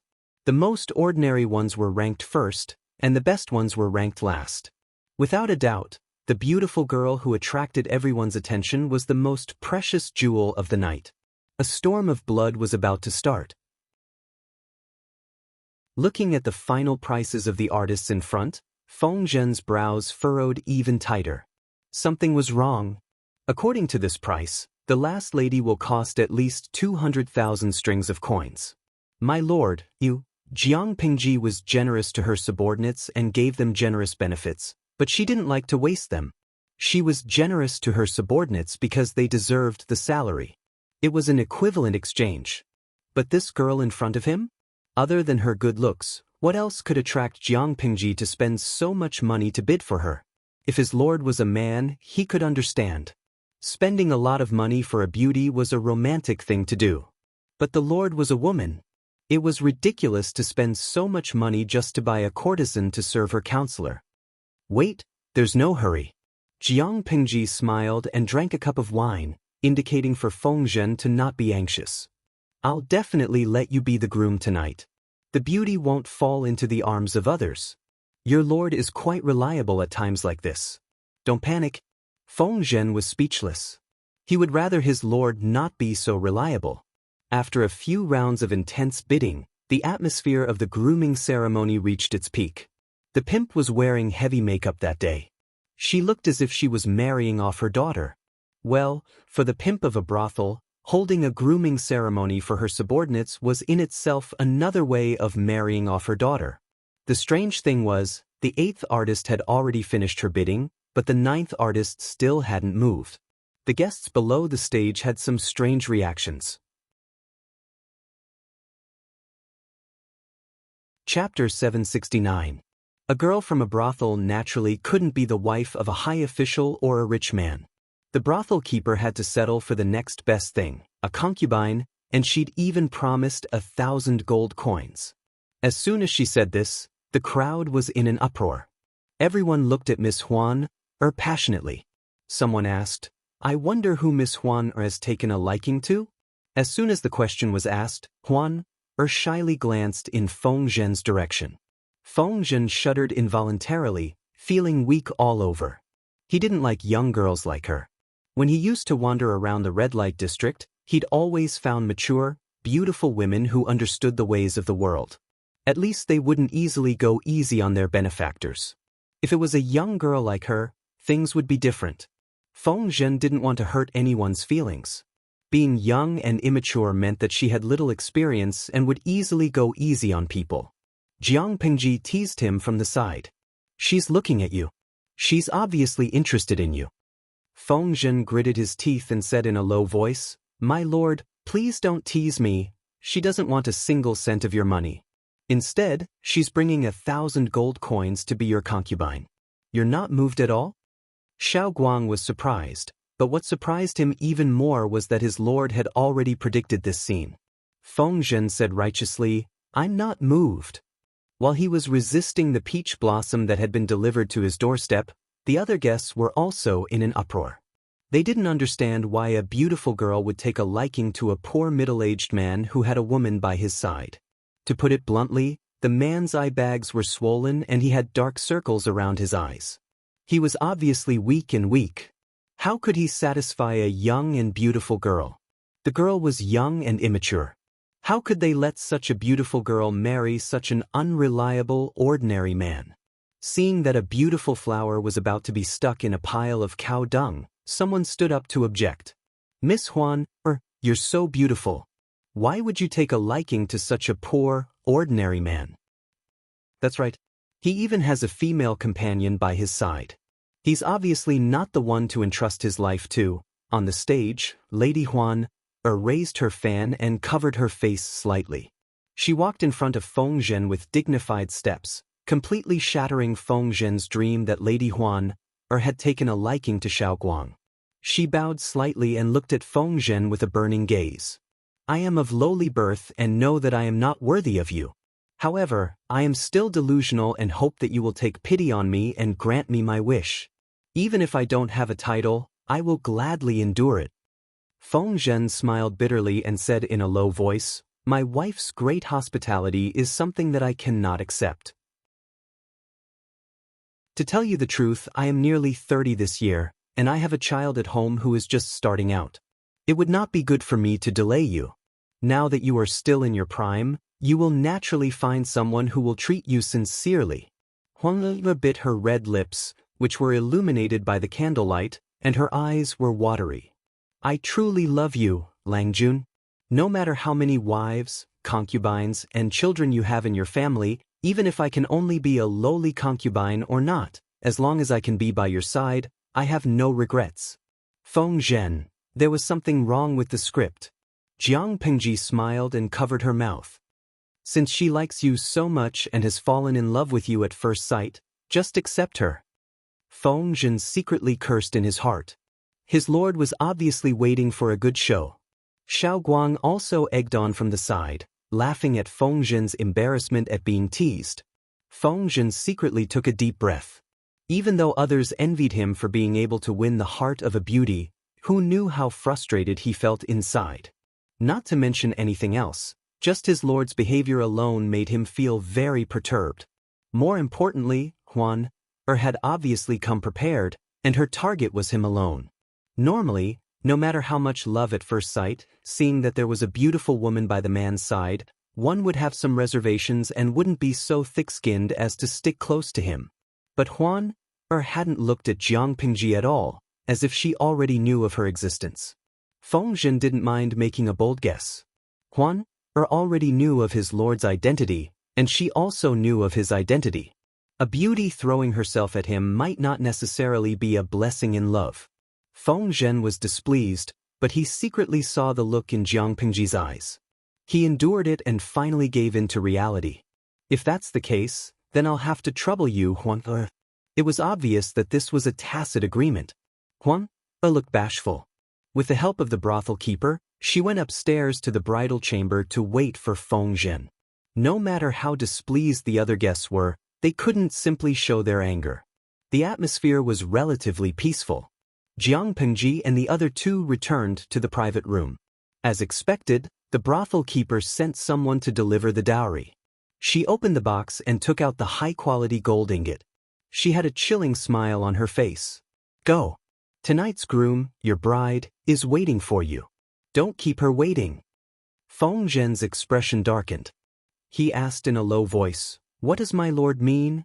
She knew what Huan was planning from the start, yet she still pushed him into the fire pit. It was obvious that she wasn't making him the groom, but rather a lab rat. Jiang Pengji said, Don't worry. Just treat it as a blessing in love. Just accept it.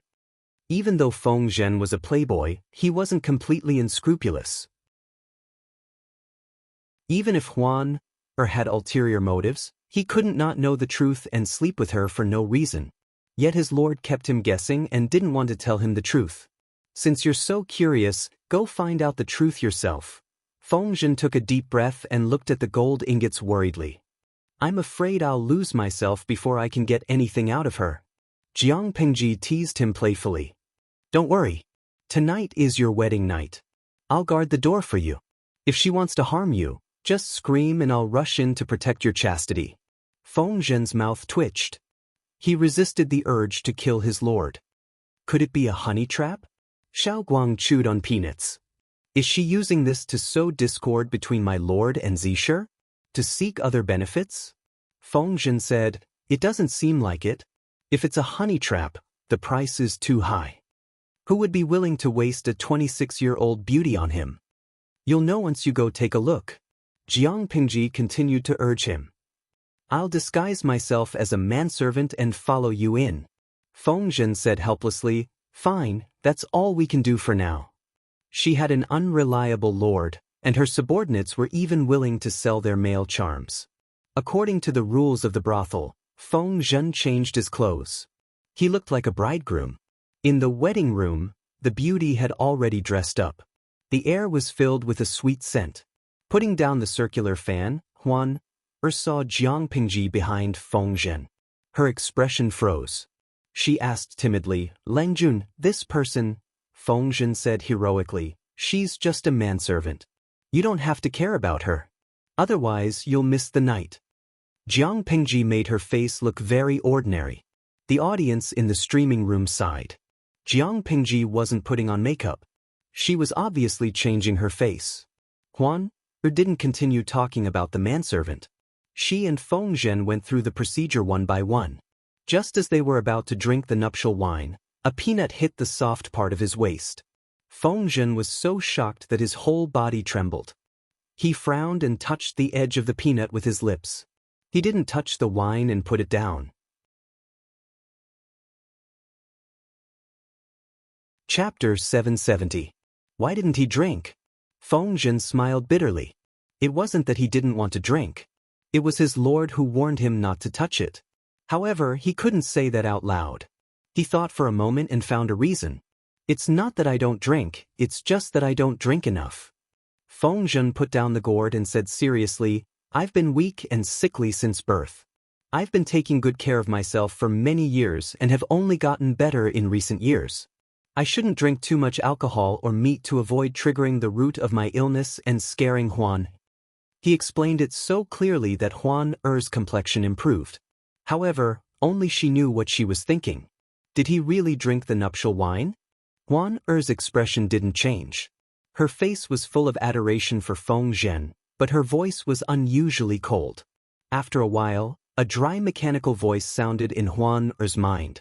No, the puppet venomous insect didn't respond.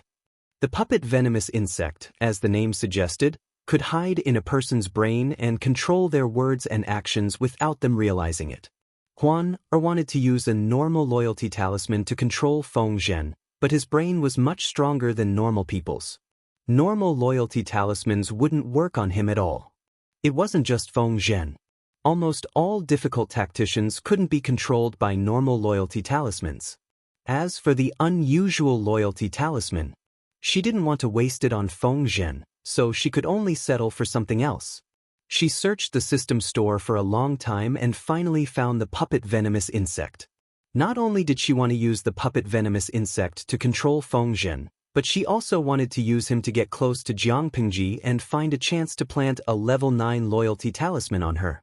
Hearing the system's feedback, Huan didn't show it on the surface, but she was already gnashing her teeth in anger. Feng Zhen didn't drink. "Lengjun, the night of spring is short. Don't waste it." Huan put down the gourd and walked to Feng Zhen's side on her knees. Her delicate hands covered his right hand and gently placed it on her lapel. She lowered her eyes and leaned her delicate body in Feng Zhen's arms. She guided his hand to untie the belt around her waist. Her clothes were gently removed, revealing her fair shoulders. "Lengjun, am I beautiful?" Her plump red lips moved slightly.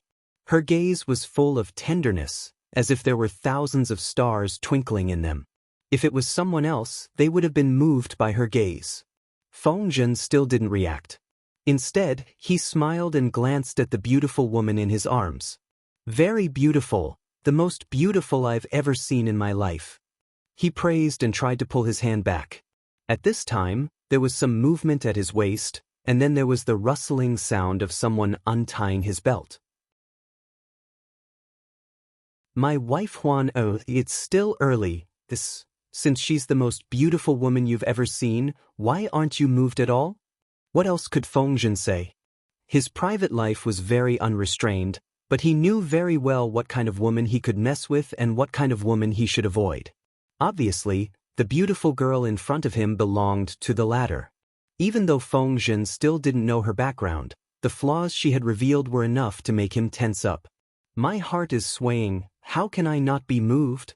Feng Zhen's mouth was saying sweet nothings, but his heart was crying bitterly. What was going on? If the Lord did not make a move, would he really have to take a spear and go into battle and lose his innocence? "Since you're moved, why don't you take me?" The candlelight in the room flickered, and the air was filled with a sweet and flirtatious smell. Under Huan Er's passionate and bold invitation, Feng Zhen's hand was forced to rest inside her belly band. Well, she wasn't old, but her belly band was full of material. But when he thought of the Lord watching from outside, Feng Zhen couldn't summon any of his romantic thoughts. He felt bitter. He wanted to break free but couldn't, so he could only be teased. Little did he know that someone was envious of his luck with women. This person was none other than the people in the streaming room who didn't mind watching the show. Monajosher, TSK, I feel like the entire streaming room is going to turn yellow. Is the streamer planning to broadcast a fight between demons in real time? Shimonyenyen, I hope not. Otherwise, the entire streaming room will become vulgar. Li Wushuang, I don't think so. The streamer has her principles. What was Jiang Pengji doing now? She wasn't paying attention to the bullet screen in her own streaming room. She was looking at the bullet screen in Huan Er's streaming room. Did anyone know why she was able to discover Huan Er's true identity every time? With such a big screen in the streaming room, if she couldn't figure it out, wouldn't she be blind? Of course, even if the other party turned off the streaming room, Jiang Pengji would still be able to discover it immediately. After all, she had left a spiritual seal in Huan Er's body. It was as difficult as ascending to the heavens to get close to her without anyone noticing. Feng Zhen was able to enjoy such good luck with women mostly thanks to the audience in Huan Er's streaming room. If it weren't for the audience's generous spending, missions, and rewards, encouraging Huan Er to broadcast the fight between her and Feng Zhen, Huan Er might not have taken the initiative to do so. Not long after, Huan Er's clothes were half taken off, revealing her long, slender legs. Her shoulders were exposed to the air, and her clothes were in a mess. Lang Jun, take a concubine. Her hoarse voice was filled with lust. Even Feng Zhen felt his bones go weak when he heard this. It's still early, Feng Zhen stuttered, trying to stall for time. He didn't know that the bullet screen in Huan Er's streaming room was already filled with curses. Such a lively beauty with her clothes half taken off in front of him, no matter what kind of man he was, would he be able to hold himself back? He would have already pounced on her and ripped off the clothes that were in the way, and the two of them would have sexed together. Feng Zhen, on the other hand, was still stuttering and stalling at this juncture. He was clearly a eunuch who couldn't handle sex. Feng Zhen, who was suspected of being a eunuch, had no words to express his bitterness. His lord watched coldly from the side. Under such circumstances, he was still able to mobilize his troops. He admired him for being a real man. In the end, he could only use his strength to push the woman in his arms away. Huan Er wasn't prepared and was really pushed away. She rolled on the ground twice. My lord, stop watching the show. Help. Feng Zhen pushed her away, turned around, and ran towards the door. The audience in the streaming room was stunned. What happened? Huan Er was also stunned for a while, but she quickly reacted. Her face turned cold. Who was Feng Zhen's lord? She had actually followed her? Huan's eyes were filled with hatred. She stared coldly at the servant not far away. Feng Zhen was hiding behind the servant. You're here to ruin my plans again. Jiang Pengji crossed her arms and said, I can't let my most important subordinate be tormented by you. I can only follow you to watch the show. When Feng Zhen heard this, he felt that something was amiss. My lord, you know this person? Jiang Pengji said, during the Sun Assembly, I used the ceremonial tablet to dismember the guy in front of you. Chapter 771. How could his face not turn green? How could a person who had been dismembered by his lord appear here as a prostitute in a brothel? It was like a ghost story. Is this woman a ghost? Feng Zhen recalled the encounter just now and felt goosebumps all over his body. She's a living person, but she has some ghostly abilities. Even after death, she can come back to life. Why are you so afraid? What did she mean by, even after death, she can come back to life? Coming back to life was already strange enough, let alone coming back to life after being dismembered. Feng Zhen didn't know what to say. His lord was so tough, but he was different. He was a coward. My lord, you're such a good lord. My lord, you must be joking. I'm just a mortal, how could I not be afraid? He had lived for almost 30 years, and this was his first time seeing a demon. It was already a miracle that he didn't lose his soul in fear. You're afraid too? I really can't tell. If it weren't for me keeping an eye on you, perhaps you would have already fallen in love with her and forgotten yourself. Jiang Pingji stared at Huaner's movements as she teased Feng Zhen. His face looked like it had been painted green. Thinking about that demon begging in his arms, Feng Zhen felt his stomach churn and he almost vomited. On the other side, Huaner glared at Jiang Pingji with hatred in her eyes. Lu Shi, one day, I will tear you to pieces. Jiang Pingji chuckled. You said, one day, but it won't be today. Faced with such mockery, Huaner's face turned green. Her previous 3 experiences told her that Jiang Pingji's combat ability was terrifying. She had no chance of escaping. Should she use the death escape again? The pain before death surfaced in her mind, and her body subconsciously shivered.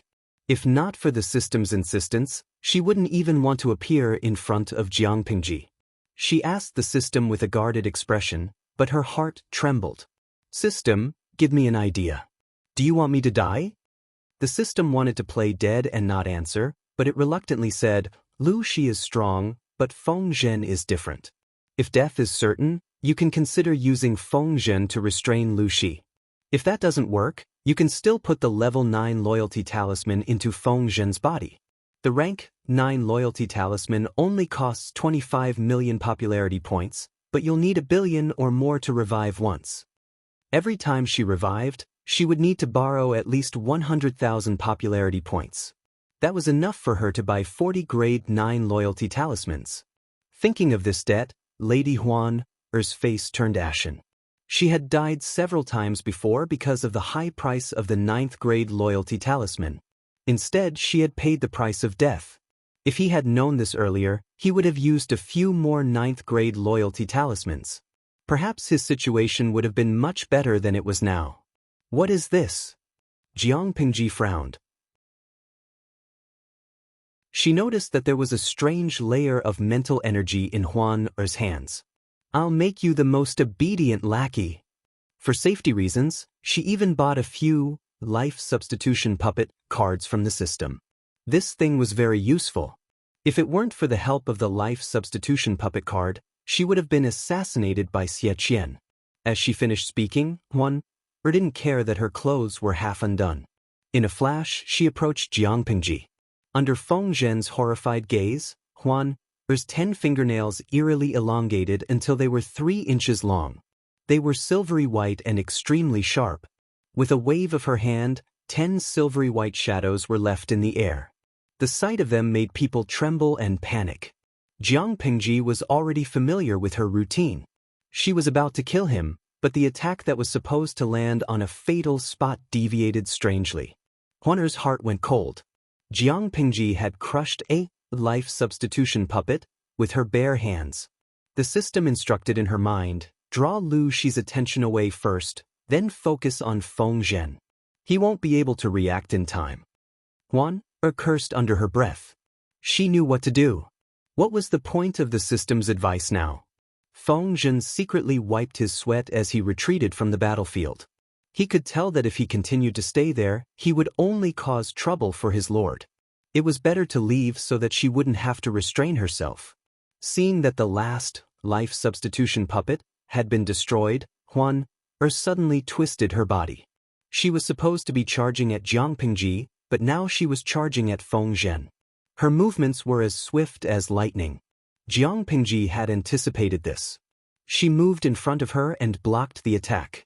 Unexpectedly, the attack didn't hurt. Her right arm was just a little numb. Jiang Pingji wasn't the only one who was shocked. Huaner's expression changed from shock to ecstasy. But her joy didn't last long. Her left chest was pierced through by a hand from front to back. Her eyes quickly dimmed. Feng Zhen scrambled to his feet. My lord, bring the lamp over. Feng Zhen did as he was told. He fetched the undamaged candle and handed it to Jiang Pingji. He watched helplessly as his lord dripped oil on the corpse, covered it with a few flammable cloths, poured oil on the cloths, and finally lit them on fire. Was this the rhythm of burning the corpse? This demon is completely dead? The last time we dismembered her body, someone even fed her body to the wolves. Not even her bones were left, but didn't she come back to life in the end? Feng Zhen shuddered when he heard this. Let's go back first. I'll tell you in detail later. Seeing that the corpse was already burning, Jiang Pingji carried Feng Zhen and jumped down from the second floor through the window. She picked a quiet room. Just now, that demon seemed to have hit my lord's arm with something. Feng Zhen recalled Huan Er's words about turning you into the most obedient dog. He felt a little uneasy. I was indeed hit. That thing should be a spiritual mark that can forcibly control a person's soul. You won't understand even if I tell you. All you need to know is that once you're hit by it, you'll become an obedient puppet. Ske, it looks so ugly. Jiang Pingji pulled up the sleeve of her right arm. There was a large, strange, black mark on her fair arm. My lord, Jiang Pingji snickered. I got hit on purpose. Why are you panicking? When she finished speaking, the black mark on Jiang Pingji's arm seemed to come to life. It scrambled to the back of her hand and palm. Inexplicably, Feng Zhen felt a sense of pitifulness. On purpose? Including this time, I've killed her 4 times. The demon's target is me, but she's too stupid and fell into my hands 4 times in a row. Now she's become smarter and knows to target the people around me. I can guarantee that she can't hurt me, but I can't guarantee that she won't seize the opportunity to hurt the people around me. I've stopped playing with this thing a long time ago. I can't believe she still treats it like a treasure. Feng Zhen fell silent. Even so, it's not enough for my lord to personally take the risk. Jiang Pingji lifted her eyelids lazily. Only when I fall for it, will she continue to target me and attack for the 5th time. If she returns without success this time, she'll only go into hiding and plot something else. This time it's you. Who will it be next time? I can defend myself once, but I can't defend myself a 2nd or 3rd time. Rather than that, it's better for her to continue targeting me and kill me every time she attacks. There was one more thing she didn't say.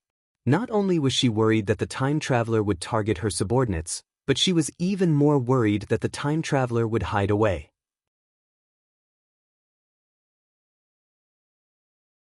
Chapter 772. Feng Zhen knew that he couldn't change Jiang Pingji's mind, so he said helplessly, I've heard that demons are also a type of living creature. She's targeted you multiple times. Perhaps there's some kind of entanglement that no one else knows about. My lord, should we send someone to investigate so that we can learn more about ourselves and our enemy? Jiang Pingji tore off a piece of cloth and wrapped it around her right hand to hide the black marks. As she wrapped it around her hand, she said, There's no need. It's just a ghost. Why would we need to mobilize so many people? It's not like I have too much time on my hands to waste my energy on investigating someone like this. If she's not afraid of death, she can come at us. I guarantee that she won't be able to return. Her time was precious. It was already good enough that she could spare some time to deal with the transmigrator woman. How could she possibly spare any time to deal with her?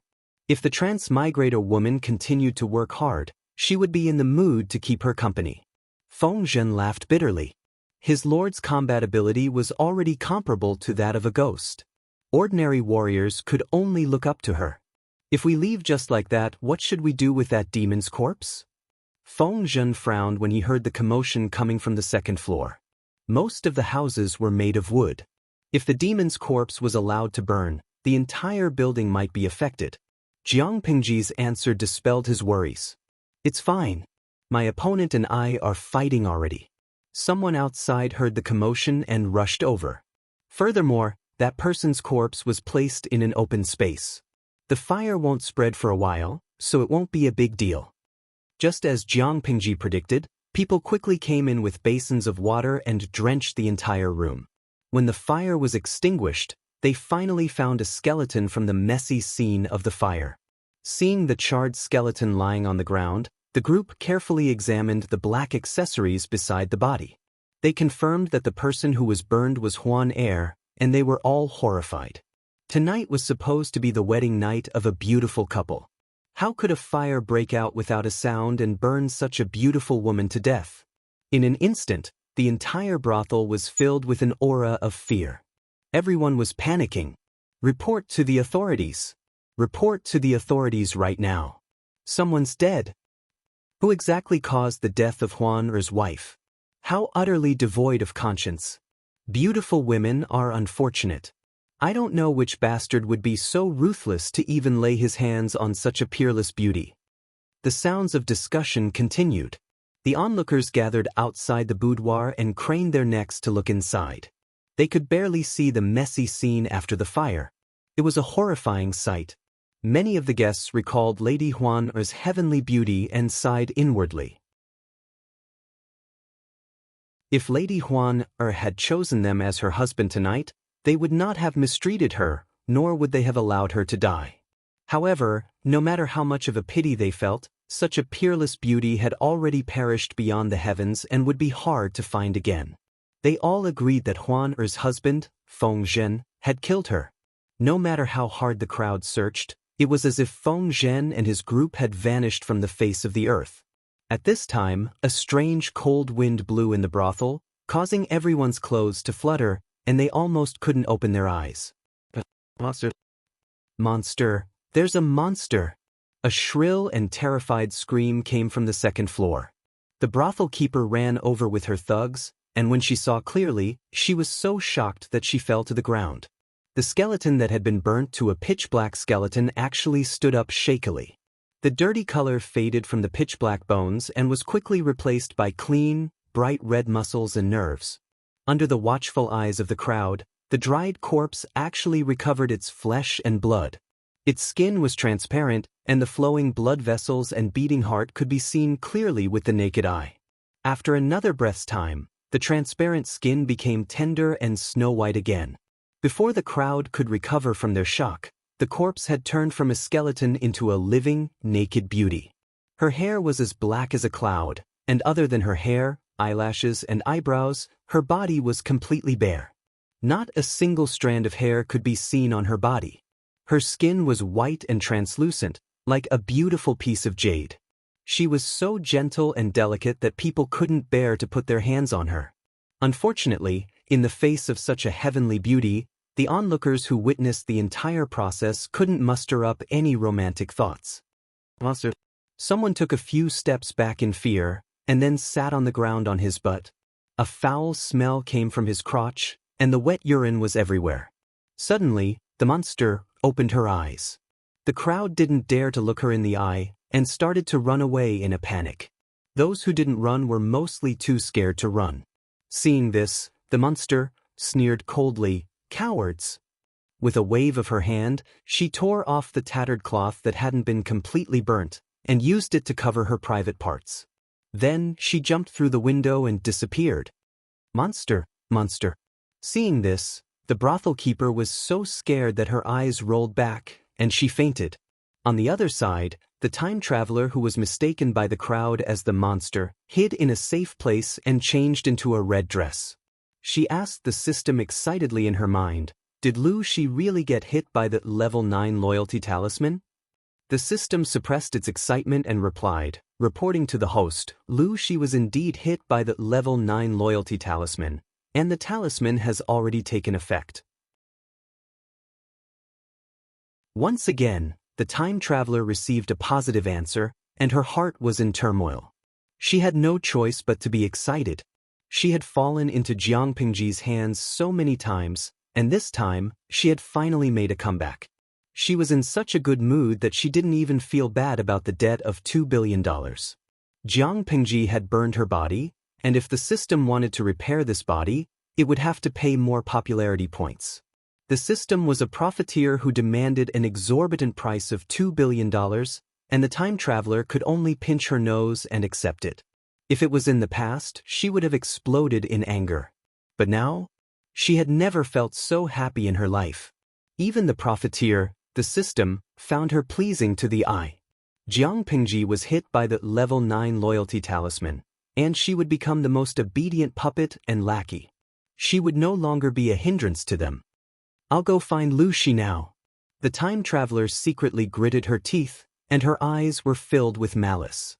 Not now, it'll take some time.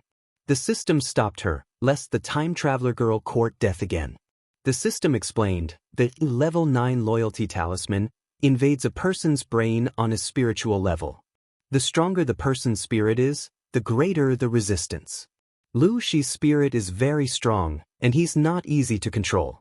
We'll wait for a while, and when the level 9 loyalty talisman has the upper hand, then we'll make our move. If we appear now, it's hard to guarantee that Lu Shi won't play dirty, such as harming you while you're still conscious. After listening to the system's explanation, the time traveler finally suppressed her restless heart. She said, "All right, a little impatience spoils great plans. I'll bear with it."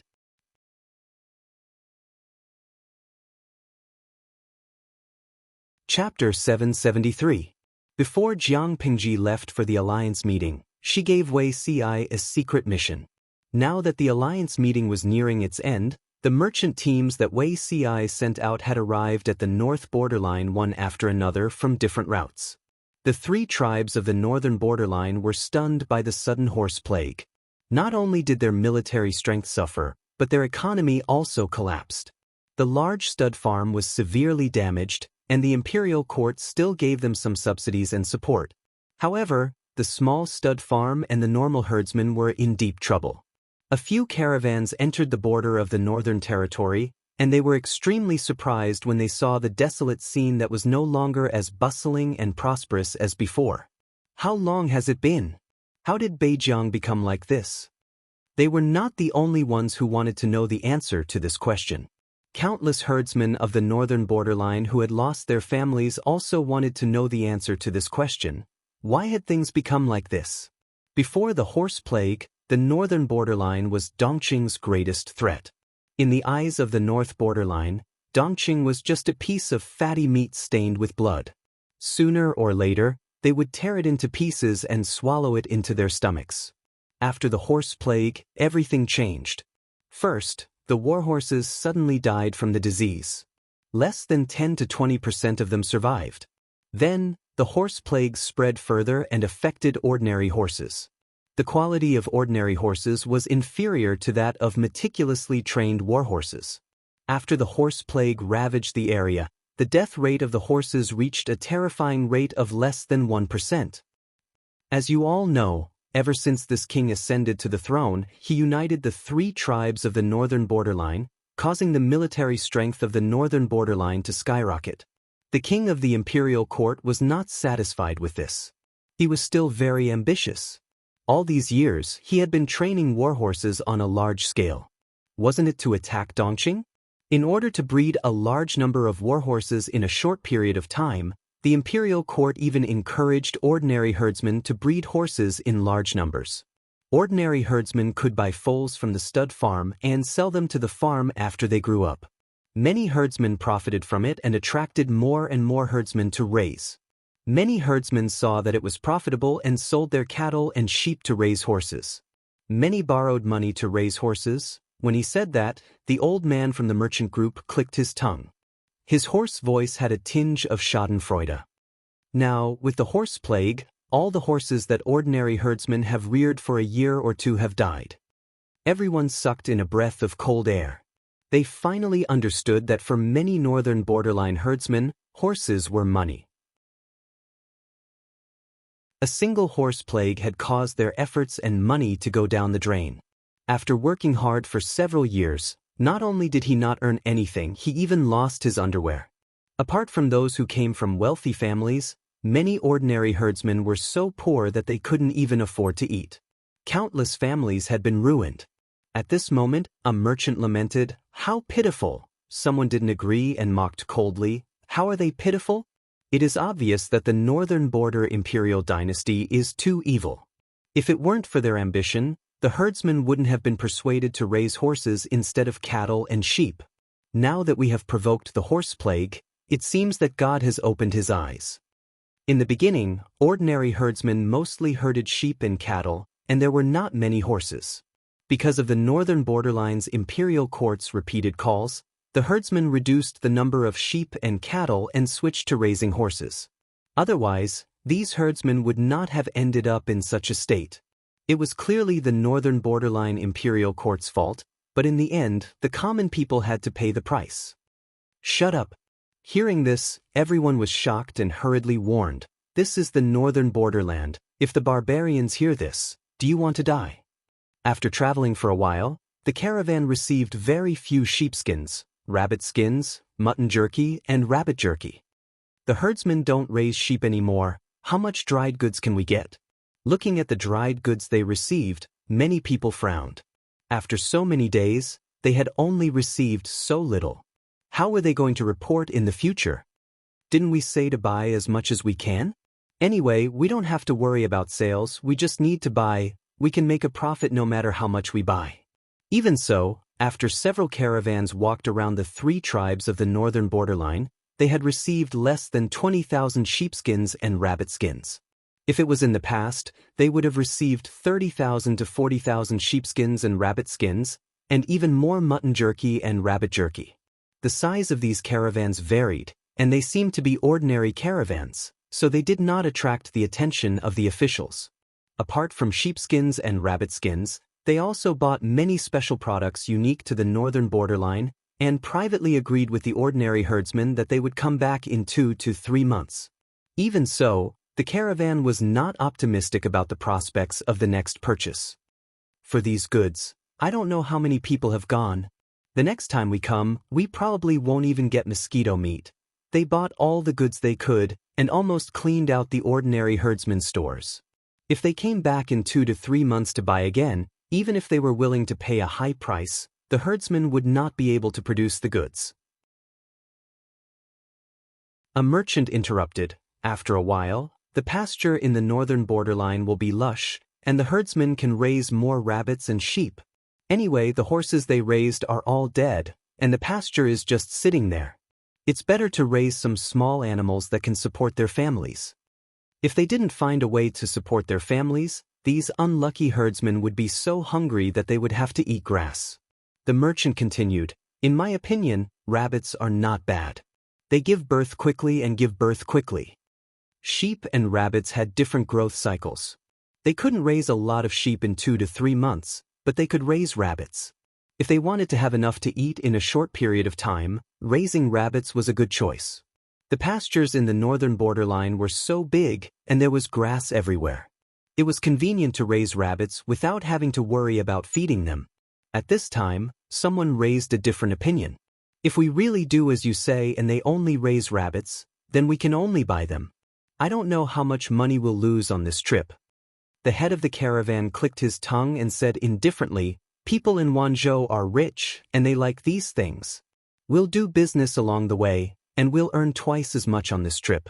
We won't lose out. No matter how small a mosquito is, it's still meat. Buying rabbit skin and rabbit meat won't earn us much, but it'll add up to a considerable amount. But someone hesitated. No matter how rich Wanzhou is, they can't keep doing unprofitable business. The voices of the caravan gradually faded away. Not only did these traveling merchants not know Wanzhou's purpose, but even the people of Wanzhou didn't know what they were up to. What did the Lord ask you to do? It's going to be spring plowing now. If you keep buying sheep skin and rabbit skin, I'm afraid it'll rot in your hands. Feng Jin looked at him coldly for a while, but still couldn't guess Wei Si's real intentions. Naturally, Wei Si couldn't reveal the specific details. The fewer people who knew the plan, the better. If Feng Jin and the others guessed it themselves, then it would be a different story.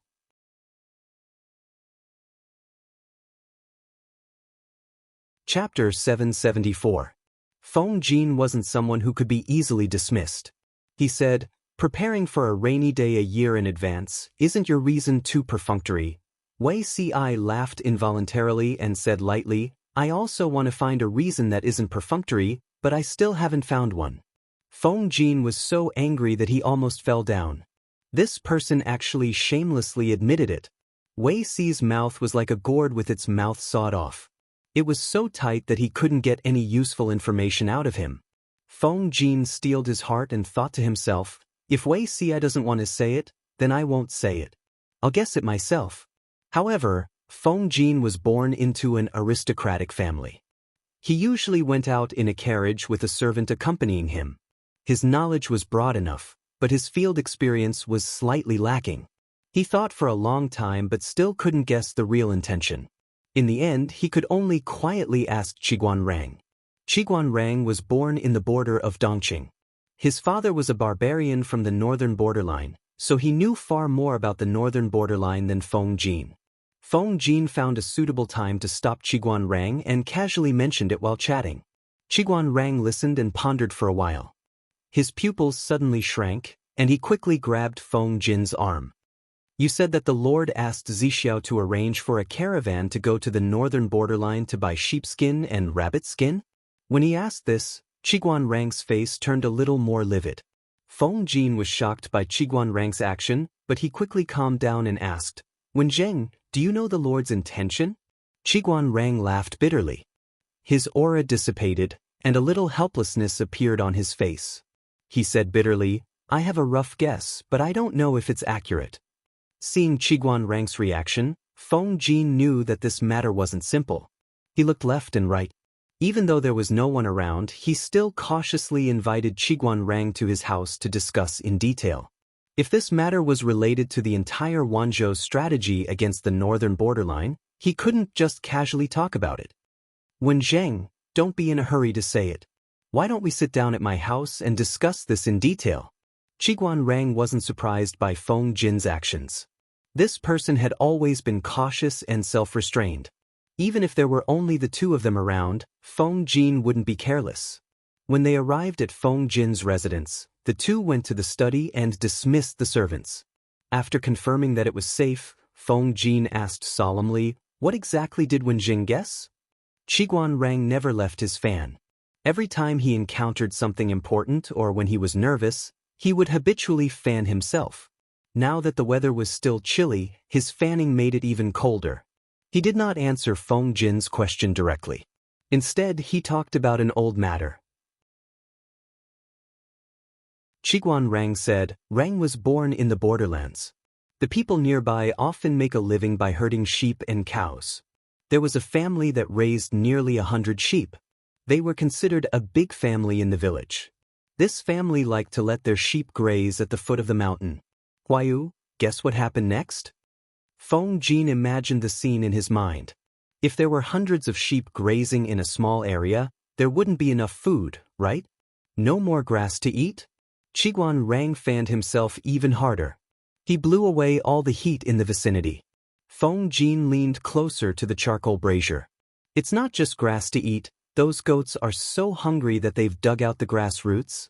After saying this, Qiguanrang's face was a little red. It was obvious that he was angry.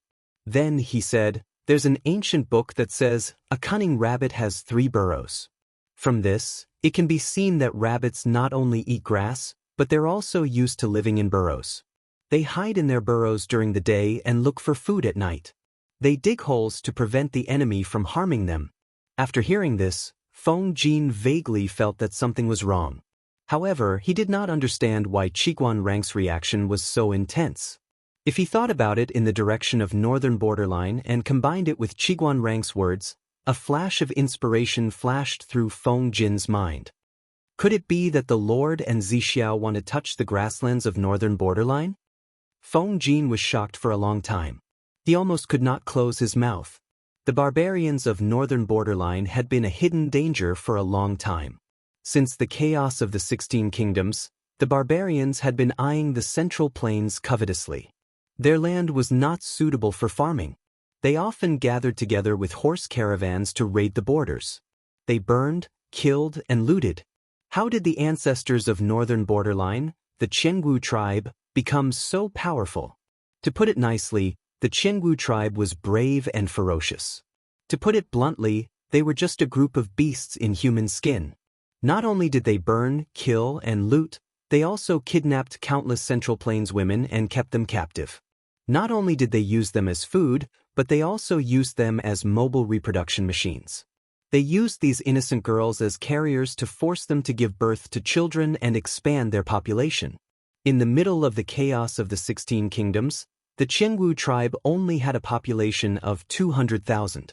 By the end of the chaos, their population had expanded to more than 3 million.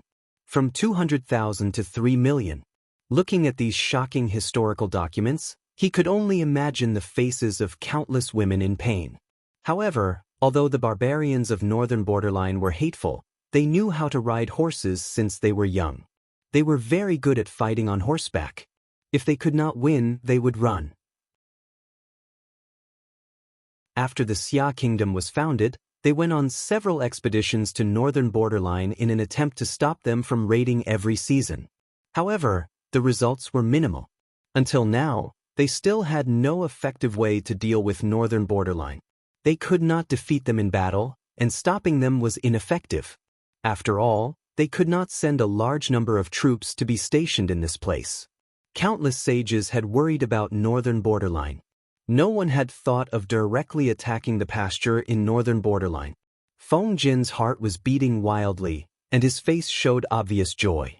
When Qiguan Rang saw this, he fanned Feng Jin several times to wake him up. "You're celebrating too early," Qiguan Rang said resolutely, interrupting Feng Jin's joy. Feng Jin was puzzled. "Why do you say that?"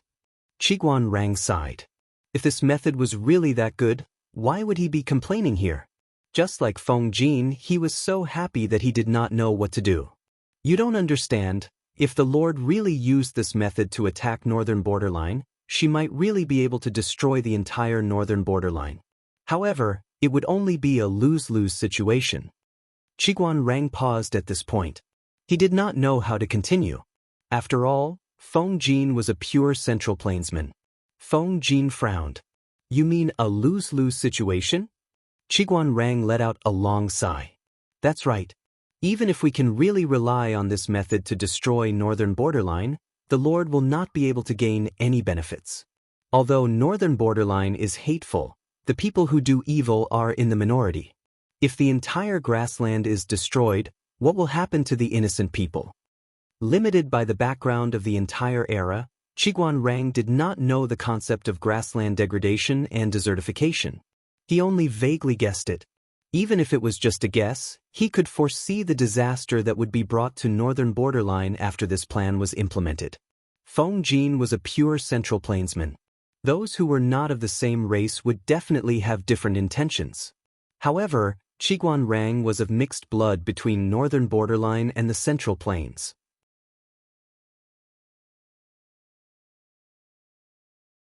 Chapter 775. After a while, Qiguan Rang said calmly, "If it's for the sake of the Lord's great plan, you have no choice but to do so." Rang has nothing to say. To be merciful to the enemy was to be cruel to one's own side. To be merciful to the barbarians of the northern borderline, it was possible that one's family would be destroyed. Forget about other stories, just based on the example of the Qiangwu tribe, the ancestors of the 3 tribes in the northern borderline, who relied on abducting women from the Central Plains to expand their population from 200,000 to more than 3 million in just 20 to 30 years, it was enough for the Central Plains people to view the northern borderline as a great enemy. Feng Jin was silent for a moment. He completely understood Jiang Pingji and Wei Si's plan. Will the northern borderline find out about this? Feng Jin's heart was ruthless. As long as the enemy was not dead, he could not let his guard down. "I can't be sure, but the northern frontier is vast. These little bastards won't have much of an impact for the time being." Qiguan Rang thought about it and said uncertainly, "It would take at least 50 to 60 years to destroy all the pasture in the north borderline, right? The 3 tribes of the northern borderline aren't stupid. As long as they haven't conquered the Central Plains, they can only be confined to this piece of land. It's impossible for them to sit back and watch." Feng Jin breathed a sigh of relief and said with a smile, 50 to 60 years? Did Wen Jing think that his lord would tolerate the northern borderline for so many years? In Jin's opinion, in at most 3 to 5 years, the lord would be sharpening his knife to attack the northern borderline. The war would be unavoidable. Rabbit Goat was definitely not a fatal blow. It was better to think about it from another perspective. The Lord probably didn't want to use this method to destroy the northern borderline. Since that's the case, why go through so much trouble? Qiguan had been too anxious just now and had actually fallen into a dead end for a moment. His thinking had gone astray. That's right. Our Lord isn't using rabbits and sheep to destroy the northern borderline, so he must have other plans. Could it be that he's trying to restrain us? Feng Jin nodded in agreement. That's what I mean too. It's probably to divert the northern borderline's attention so that they won't be able to focus on increasing their combat power. The northern border had just been hit by the horse plague. Countless warhorses had died, and their combat power had been reduced by more than half. They would not be able to recover for a while. But what if they were to settle down and think of ways to continue breeding warhorses after spring? In at most 10 years, the northern borderline would be strong again. At that time, it was hard to say whether the 5 countries of the Central Plains would still exist.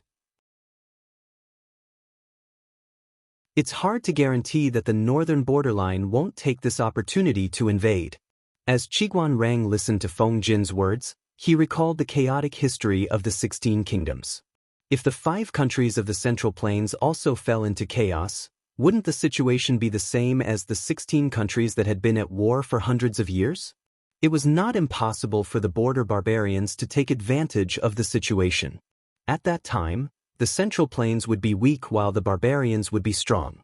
It would not be impossible for them to lose their clothes. Qiguan Rang broke out in a cold sweat, but his expression did not change. Countless thoughts flashed through his mind. He concluded, "In that case, my lord only wants to use this strategy to delay the rise of the northern borderline?" Feng Jin nodded. "That should be it." The next afternoon, Feng Jin secretly hinted to Wei Si about this matter. The latter only laughed and cried in secret. "In the end, you still managed to guess it. That's about it." Feng Jin pretended to be angry and said, "Although this plan is vicious, it's not like Beijiang has no reaction at all." "If we're discovered," Wei Si said, "we won't be discovered. We've already purchased countless sheepskins and other items from the north borderline. They won't be suspicious for a while. What's more, I only asked the caravan to purchase from the ordinary herdsmen and not from the rich families. It's even more impossible for the imperial court to find out. By the time they find out, the flock of sheep and the scattered rabbits on the grassland will have begun to take shape. At that time, we'll send an undercover agent to the king of the northern borderline. Tell me, will they continue to allow these little bastards to run rampant, or will they send people to destroy the rabbits and sheep?" Feng Jin was stunned on the spot. He had a deeper understanding of Wei Si and his lord's evil intentions. Wei Si sneered again and said, "It's true that the 3 tribes of the northern borderline are arrogant and like to act on impulse. However, they still have a calmer, wise man. The current wise man is the rare wise general of the northern borderline, Wu Liba. Wu Liba is a cautious person. He doesn't see the hope of the northern borderline crushing the Central Plains, so he won't easily abandon the northern borderline. At least he has a way out. Therefore, in Xi's opinion, this person will definitely strongly support the king of the royal court to spare manpower and energy to destroy the rabbits and sheep. In this way, the northern borderline's energy will be tied up." Jiang Pengji came from the future. She feared nature more than anyone else. She also knew how excessive the plan was to destroy the ecology. Even if nothing happened now, after 100 years, the descendants would come back to their senses and curse their ancestors. Since she dared to propose such a plan, she had naturally thought of a few backup plans. It was true that the rabbits and sheep would bring harm to the ecology of the northern borderline, but as long as it did not exceed the limits of the ecology's ability to regulate itself, there was no need to worry. After conquering the northern borderline, she would continue to send people to clean up the rabbits and sheep in the northern borderline. Then, she would encourage the people to plant grass and trees in large quantities. It would only be 3 to 5 years. The situation was still within her control. What she needed was time, not a barren desert that was riddled with scars and could not be saved. After receiving Wei Si's reply, Feng Jin also secretly heaved a sigh of relief. Then he privately revealed it to Qiguan Rang to make him feel at ease. The northern borderline was completely unaware. Since the outbreak of the horse plague, the northern borderline's business had suffered a devastating blow. They had opened up the business of foreign merchant caravans. It was just that there were more merchant caravans buying rabbit and sheep skins. This matter would not reach the ears of the king of the royal court. Wei Si was a person who did things meticulously. His arrangements for the merchant caravans were even more thorough. Feng Jin and Qiguan Rang watched for a while and they both shuddered. Even though they knew that this method would not kill the northern borderline, it could still carve a piece of flesh out of them. The two of them thought at the same time, we can't casually provoke this fellow in the future. It was one thing to be plotted against, but they were afraid that they would not even know how they were plotted against. With everyone's help, Wanzhou slowly became orderly. The depressed economy also began to slowly recover. It was just that the group of officials suffered. More than once, Feng Jin envied Wei Xi's ability to write with two hands and multitask. But it was just envy. Sigh. Changxing, why are you heavier than before? Feng Jin weighed his daughter and was filled with emotion. He had not touched the pillow to sleep for a few days. Wei Jingxian looked at the dark circles under his eyes with heartache. He could not hide the heavy eye bags no matter what. How many days have you not been home? Wei Jingxian glared at him. If it were not for Changxing's good memory, she would have long forgotten about this father who had not appeared for a long time. She continued, I went to see Madame Wei yesterday. She has not seen Sir Qiguan for a long time. The Madame Wei that Wei Jingxian was talking about was none other than Qiguan Rang's wife, Wei Yuan's eldest daughter. Looking at Jiang Pingji's team, only these two couples had wives and daughters and were not separated from each other. I'm busy, Feng Jin said with some grievance. Lanting through the big mess of Wanzhou here and did not care about it. At the thought that his lord was still carefree and happy at this moment, Feng Jin felt his molars itch even more. To be honest, he had really wronged Jiang Pingji. She was not carefree and happy at this moment. After being appointed as Wanzhou's magistrate, the alliance troops withdrew one after another. Jiang Pingji and the others were also preparing to retreat. After marching for only 2 days, she received a message.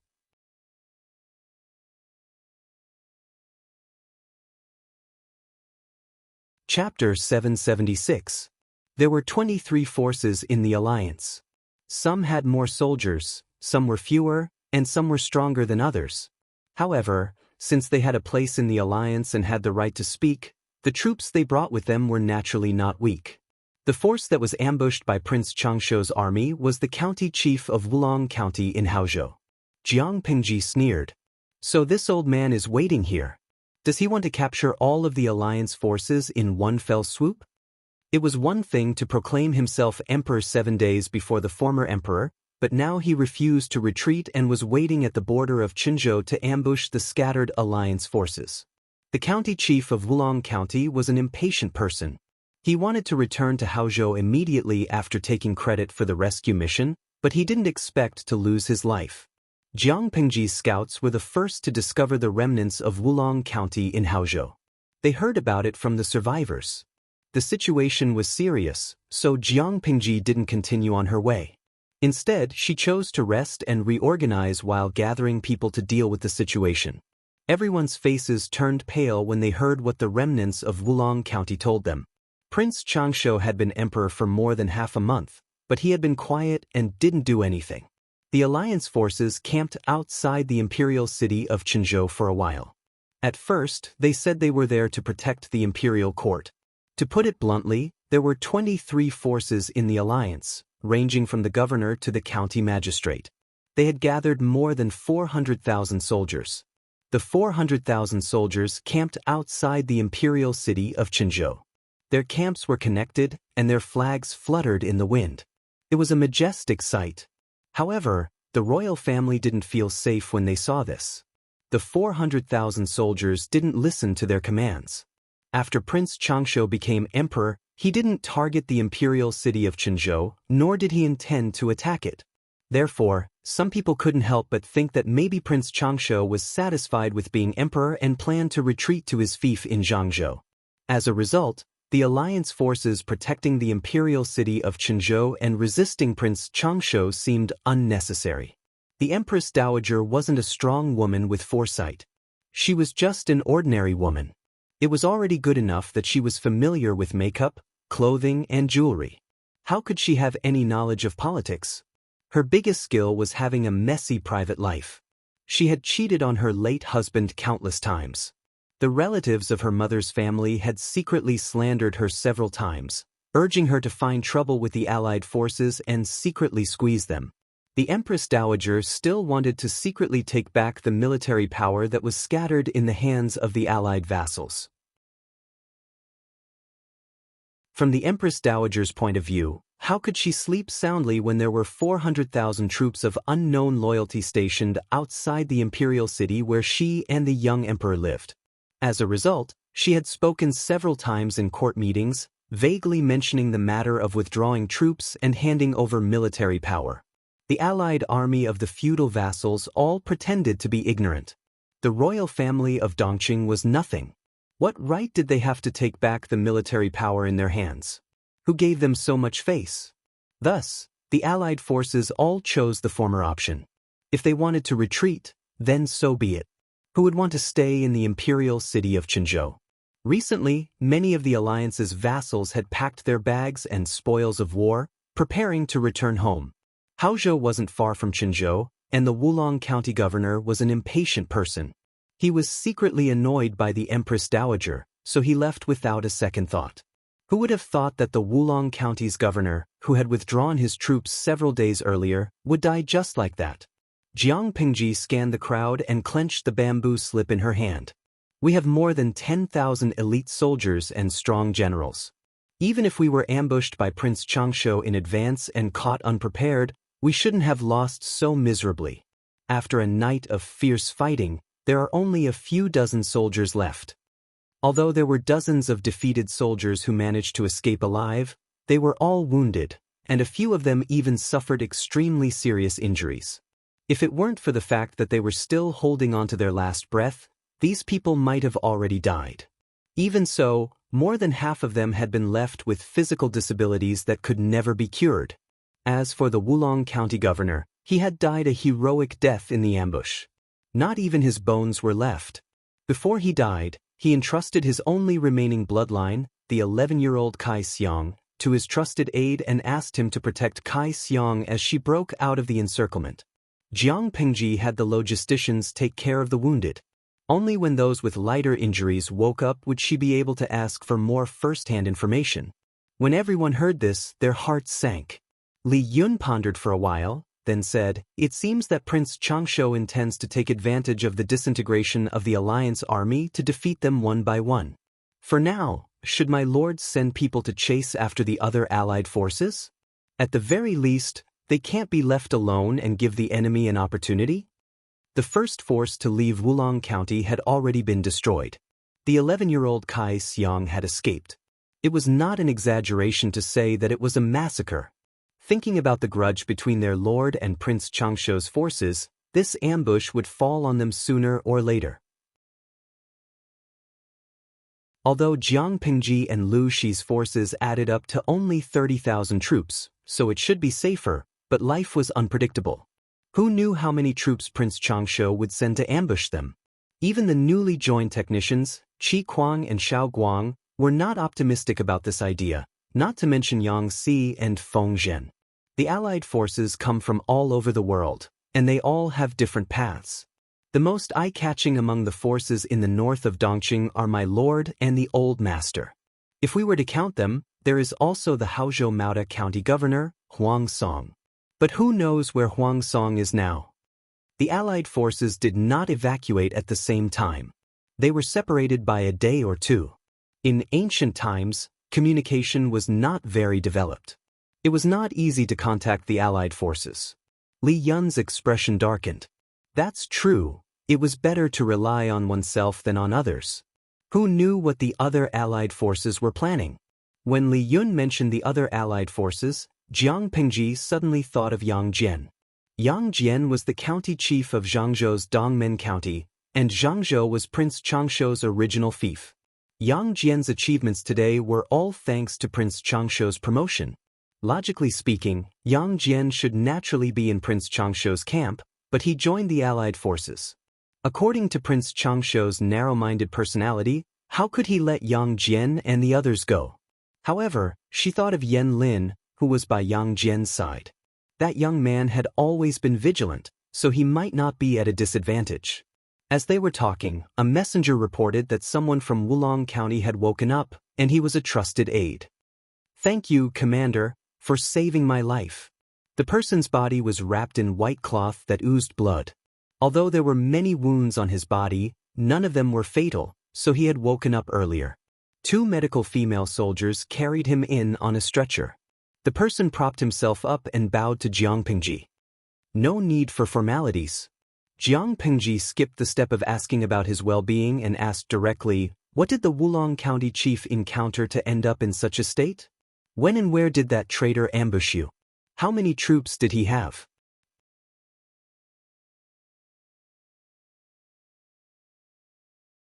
Chapter 777.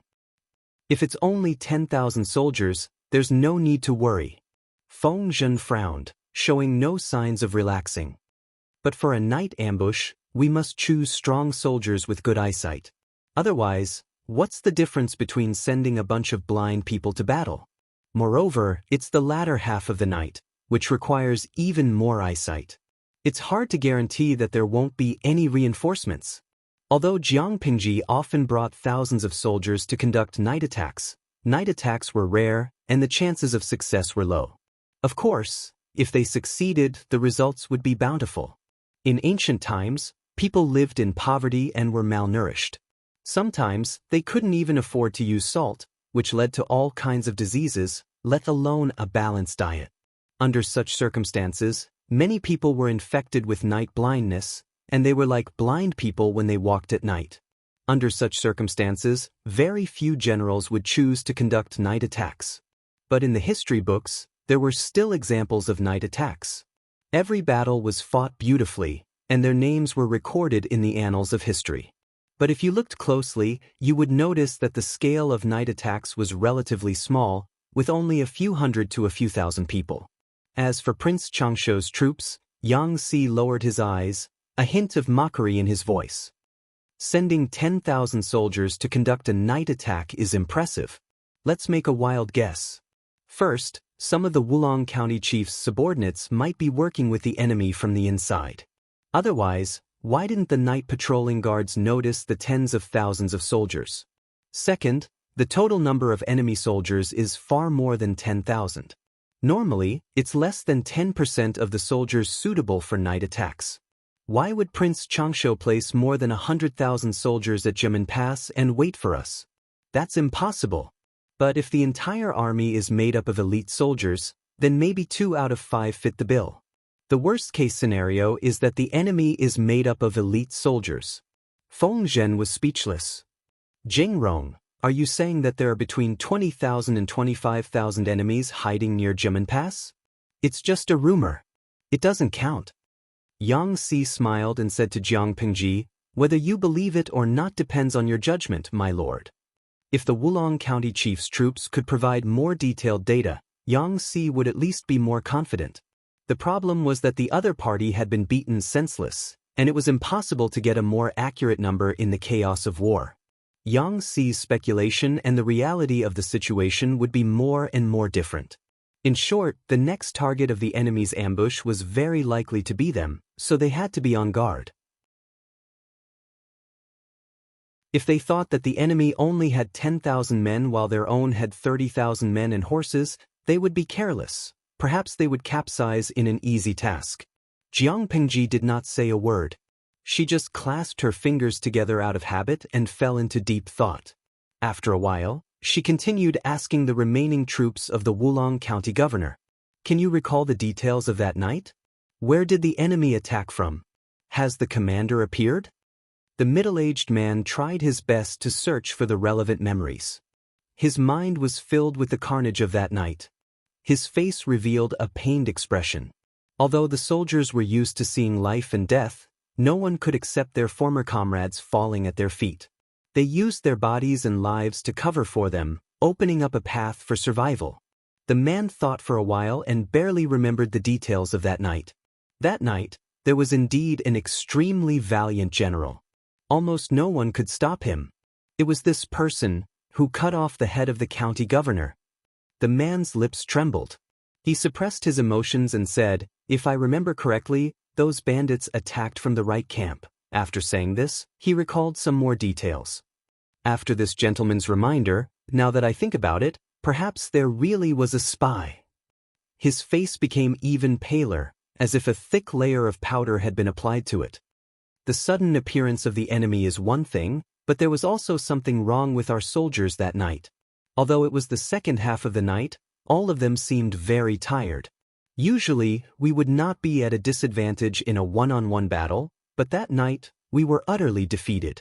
No matter how they ambushed them, the enemy could not have killed all 10,000 soldiers in an instant. From the beginning of the battle on the outskirts to the end of the central army, only 15 minutes had passed. The reaction speed of the soldiers had been exceptionally slow. Now that he thought about it, there had to be something fishy going on.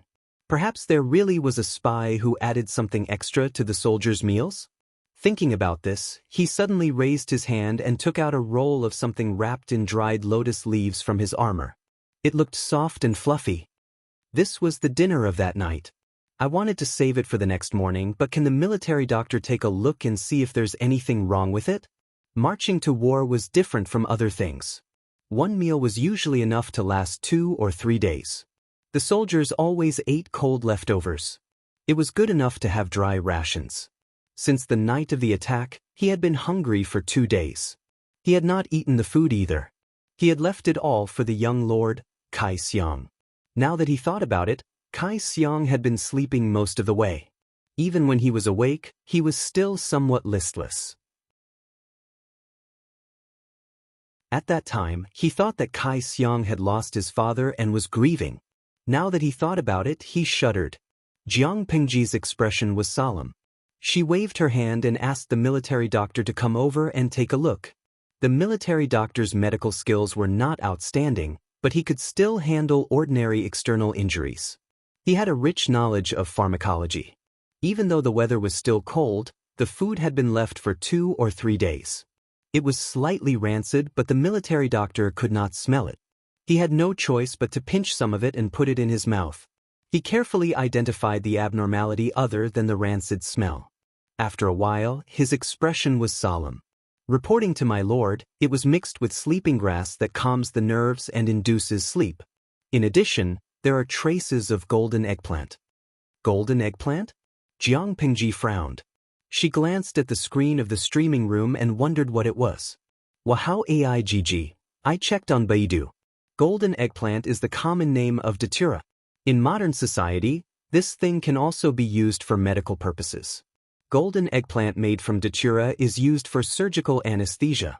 Incidentally, some people speculated that the knockout drugs in Wuxia novels were also made from datura.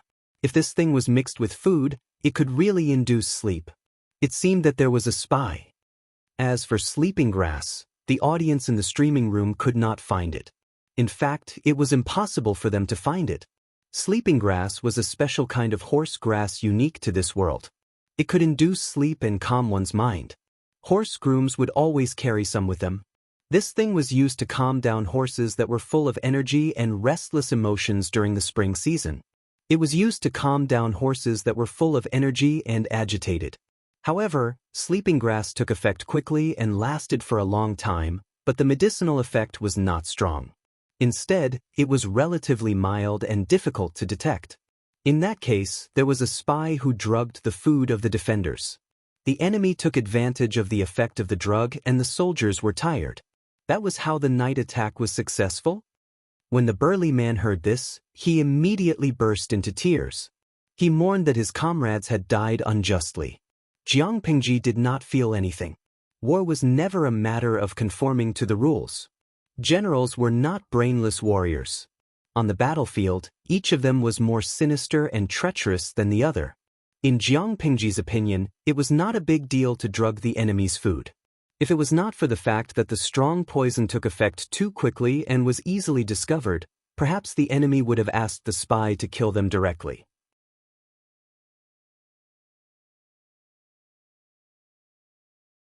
Chapter 778. Jiang Pingji frowned and thought for a while. The burly man ignored his injuries and bowed to Jiang Pingji in tears. His rough and tired face was covered in tears and his eyes were red. Middle Commander, my master died unjustly. Now, only a strand of young master's bloodline is left. I hope that middle commander will take into account the fact that my master was an official of the same dynasty and lend a helping hand.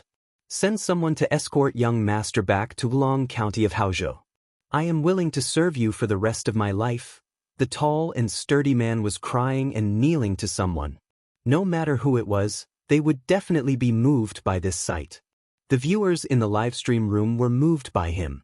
They secretly felt sympathy for him and sympathized with his experience. Garlic Lobster Gafen, I can feel his helplessness and pain even through the screen. The ancients said that a scholar would die for his bosom friend. I think the Wulong County chief was his bosom friend. His lord died in front of him. He must be in so much pain. Shrimp meatballs, I feel the same. On the surface, the burly man should be the resolute type, but now he is crying so miserably. Secret sauce mixed rice, you all sympathize with him? I hate him a little. His lord and comrade died, but what does that have to do with the streamer? There are enemies ahead and the streamer can't even take care of herself. Why should she agree to his request? To serve him for the rest of his life? The streamer doesn't lack people who would risk their lives for her. Even if he died a terrible death, I don't like him. Inji red date and lotus seed soup, you're being too serious. But I don't like it either. If the streamer had survived the crisis, the streamer might have agreed to his request. Isn't he just making trouble for the streamer by bringing this up now? The comments in the streaming room floated across the screen. Many viewers expressed their opinions, but most of them sympathized with the burly man. Jiang Pingji ignored the comments and asked someone to help the burly man up from the ground. She said, "The Wulong County chief died a terrible death at the hands of a traitor. I can't just sit back and do nothing. You should recuperate first. If even you collapse, who can your young master count on? You have to pull yourself together to protect the young lord." Jiang Pingji's answer was a little vague, but she was a little relieved. The burly man knew when to stop. "Thank you, Lieutenant General." There were many wounds on his body, and he had lost a lot of blood. After talking for a while, his emotions had fluctuated several times, and now he was mentally and physically exhausted. The medics placed him on a stretcher and carried him out. When they were far away, Jiang Pingji's gaze turned slightly cold. Yang Si stepped forward and said, "My lord, this matter should not be concluded too early." "I know, but I haven't agreed yet." Jiang Pingji smiled. Her jade-like eyes were filled with calculation. When Feng Zhen heard this, he understood Jiang Pingji's intentions. A meaningful smile appeared on his face. The Lord was the Lord. She was not easily emotional or moved. Only in this way could she go further. He said, "Wulong County is located in Haozhou, which is not a bad place. How does my lord intend to use it? How could he not eat a fat piece of meat that was delivered to his doorstep?" However, Feng Zhen wanted to know if his lord intended to eat it herself, or if she was doing Huang Song a favor. Jiang Pingji thought for a moment, then said, "Wulong County's elites are almost all dead, and only a few of them managed to escape. How can they defend Wulong County with just a few injured people and an 11-year-old Kai Xiang? Bogeo is also in Haozhou. He is the county chief of Haozhou's Mauda County, which is Wulong County's neighbor. How could he not have any ideas? Even if we don't talk about Bogeo, just the local power in Wulong County is not something that Kai Xiang can suppress. It is indeed a fat piece of meat. It is no less than a child carrying a gold brick through the streets." After saying this, Jiang Pingji added, "As for how to use it, I have not decided yet. I would like to hear your opinions." Hearing this, the bullet screen in the live stream turned into astonished exclamation marks. **CK. Their streamer had no intention of helping the remaining soldiers in Wulong County. Instead, she wanted to use them for her own benefit? Many of the viewers felt uncomfortable. Wasn't this bullying children and stealing their property? But they knew that the streamer lived in a different era from them. They felt that her actions were excessive and inhumane, but reality proved that her actions were correct. If she was soft-hearted, she would not even be able to protect her family and property, let alone the world. Therefore, the viewers tolerated this discomfort. Only a few with a bad temper expressed their disgust.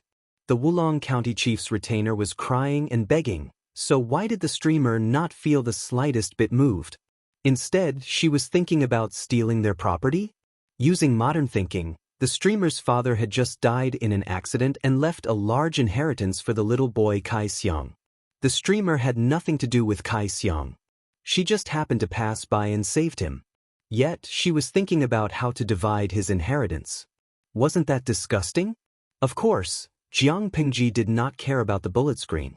Li Yun, who had been silent for a long time, lowered his eyes and thought for a moment. He tried to ask, why don't we lend the troops to Kai Xiang? Lending the troops to Kai Xiang was just an excuse. On the surface, she was saying that she was helping Kai Xiang, but in reality, she was making Kai Xiang a figurehead. Huang Song did not dare to confront Jiang Pingji head-on. If Jiang Pingji used this method to take over Wulong County, he could only pinch his nose and bear with it.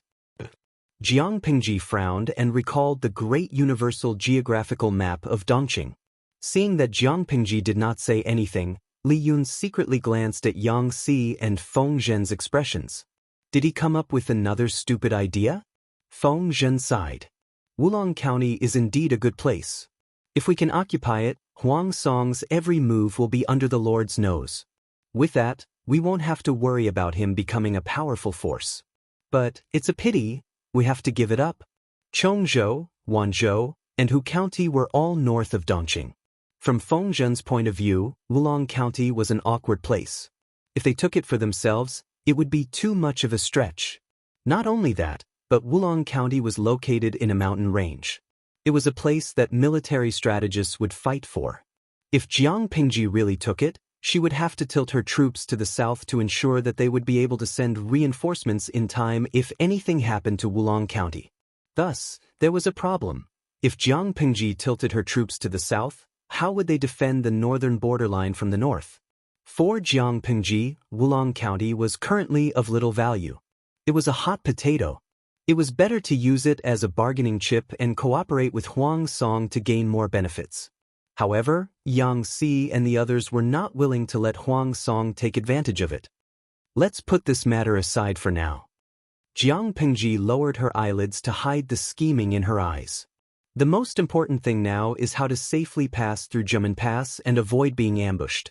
If we go down the same path as the chief of Wulong County, there's no point in thinking about it now. Everyone understood what she meant. Meng Hun, who had been silent for a long time, suddenly stepped forward. My lord, there's something I don't know if I should say. It's fine. Go ahead. I suspect that the spy might be hiding among the remnants of Wulong County.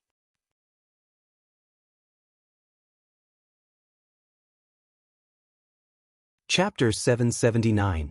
The spy was hiding among the remnants of the Wulong army? Everyone was shocked when they heard this. Only Feng Zhen and Yang Si remained calm, as if they had expected this. Li Yun was a studious child who asked questions. He asked in surprise, if the spy is hiding among the remnants of the Wulong army, that's too bold.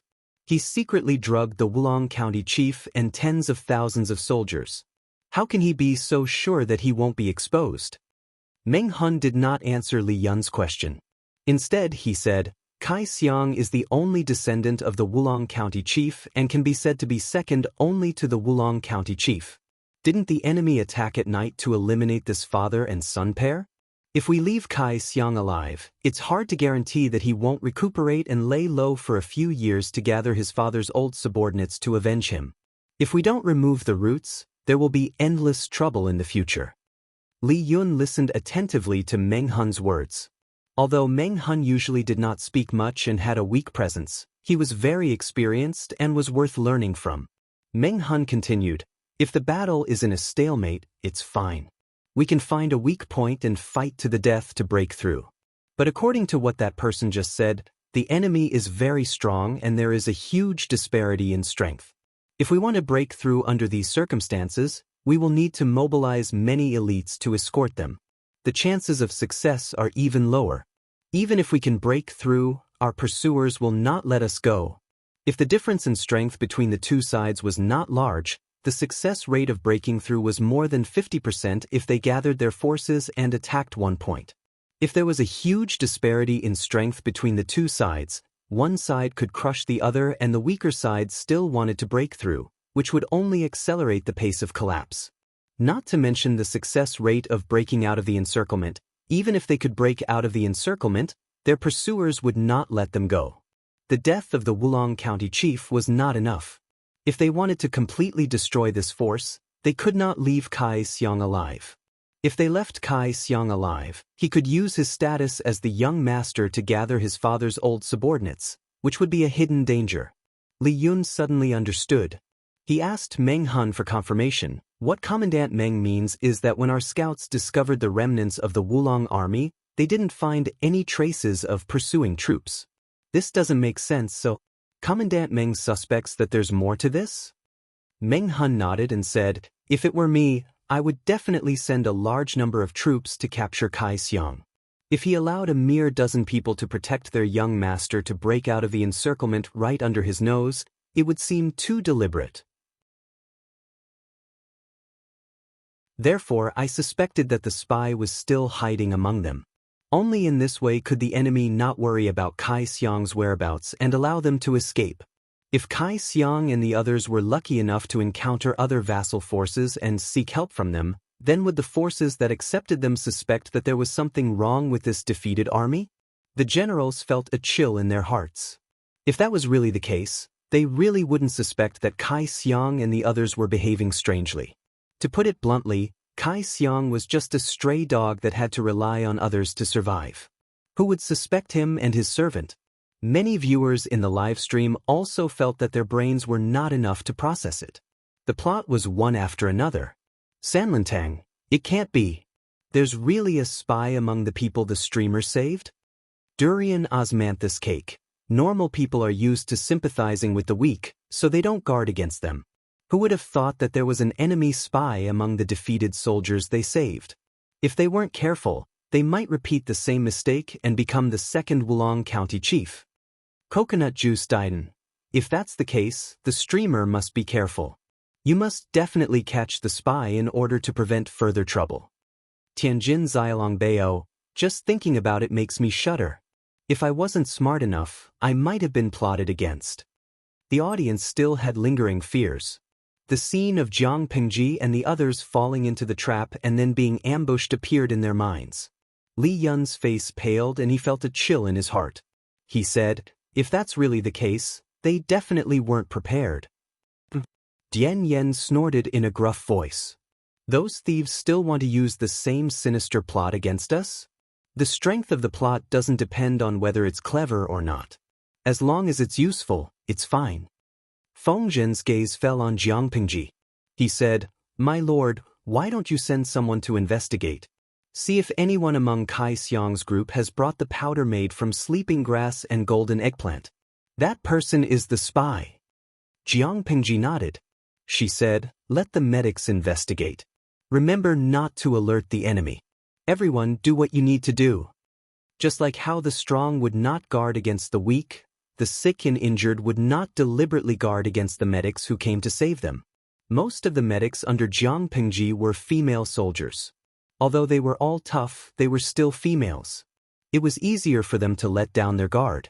Not long after, news came back. My lord, these are the cloth bags that we found inside the clothes of two of them. They were very vigilant, so it took us a lot of effort. A female medic took out 2 small gray bags from her narrow sleeves and opened them, revealing the contents inside. The military doctor has already taken a look. This is the powder congealed from the medicinal juice of sleeping grass. Its medicinal properties are much stronger than normal sleeping grass. The other cloth bag also contained powder of different colors. This was the powder of golden eggplant. The evidence was conclusive. There was indeed a spy among the group. Dian Yen frowned and asked, my lord, if all these medicinal powders are mixed in with food, how many people can be poisoned? The smell is a little strong. Can't the soldiers not taste it? If the food smells bad, they will definitely be vigilant. Jiang Pingji smiled. She said, the soldiers use a big pot to cook, so they eat coarse food. It's not that exquisite. If there's something strange, why would they mention it? Moreover, The enemy doesn't need to drug everyone. They only need to make them feel bad, sleepy, and weak. If they do it carefully, the possibility of being discovered is very small. That's why the chief of Wulong fell for it. My lord, do you want to capture the spy? Li Yun asked for his lord's opinion. Don't alert the enemy. Jiang Pengji shook her head and gestured for Li Yun to calm down. The spy can be a chess piece for the enemy to plot against us, but if used well, he can also be a chess piece for us to plot against the enemy. It all depends on how the chess player plays. Jiang Pengji sent people to keep an eye on the spy. The army marched as usual and didn't notice anything strange along the way. Soon, she encountered a difficult problem. Jimin Pass has fallen. Jiang Pengji's face darkened when she saw the flag on the gate of Jimin Pass. Everyone was surprised. Jimin Pass was one of the most dangerous passes in Dongqing. It was easy to defend and hard to attack. But within a few months, it had been breached by Prince Changsho, the alliance army, and the enemy. It was a disgrace to its reputation.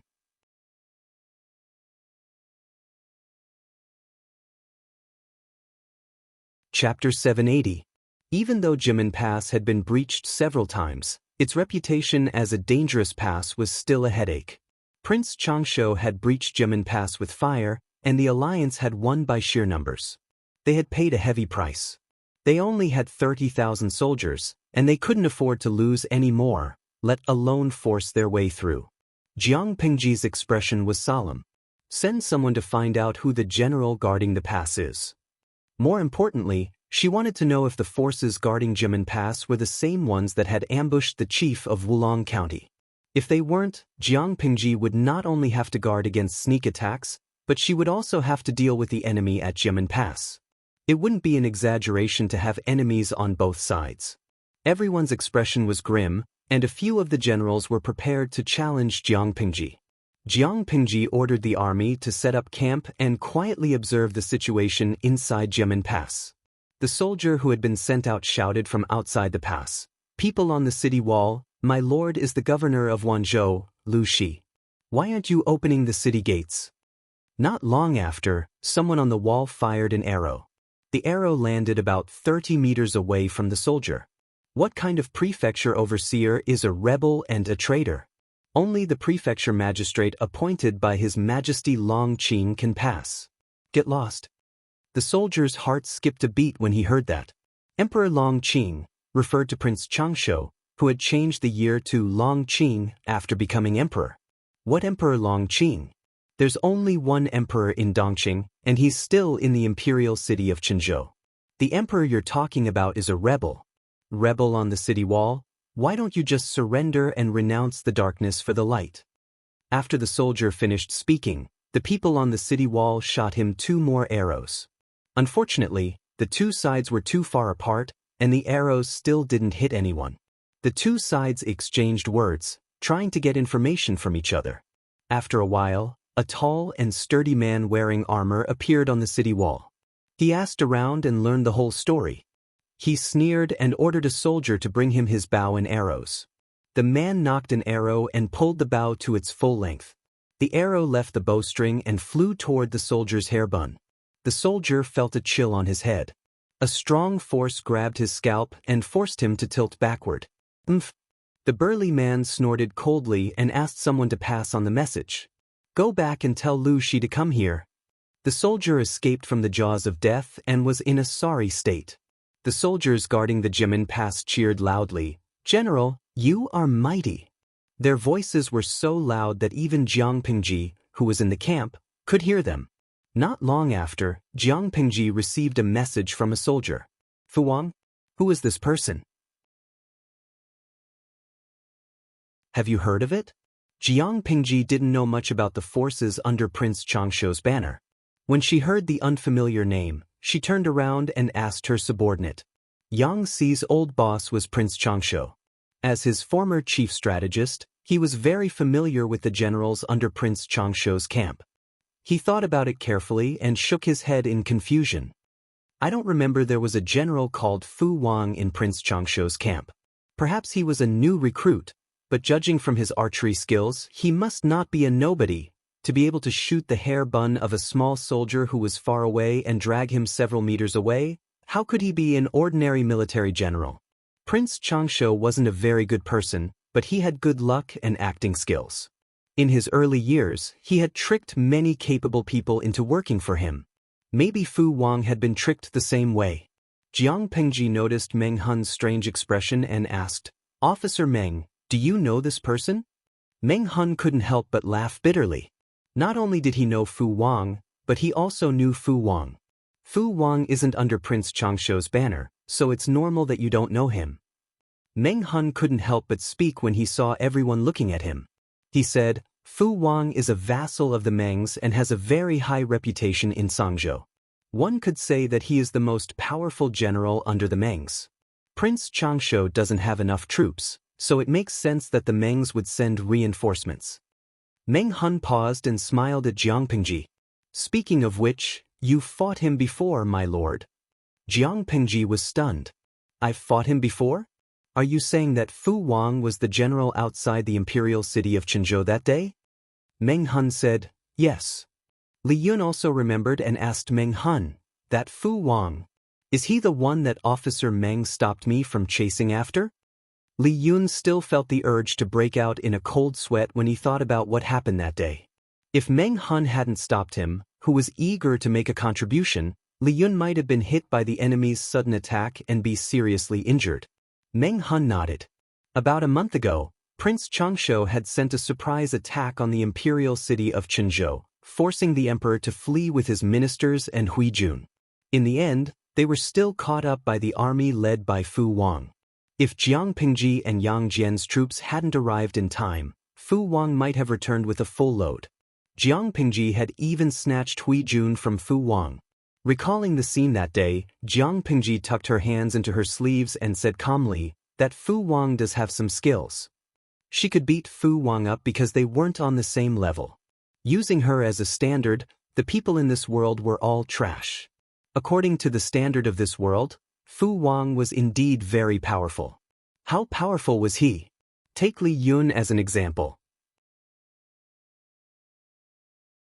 Apart from his lack of combat experience, Li Yun was the second most powerful person in the Wanzhou group.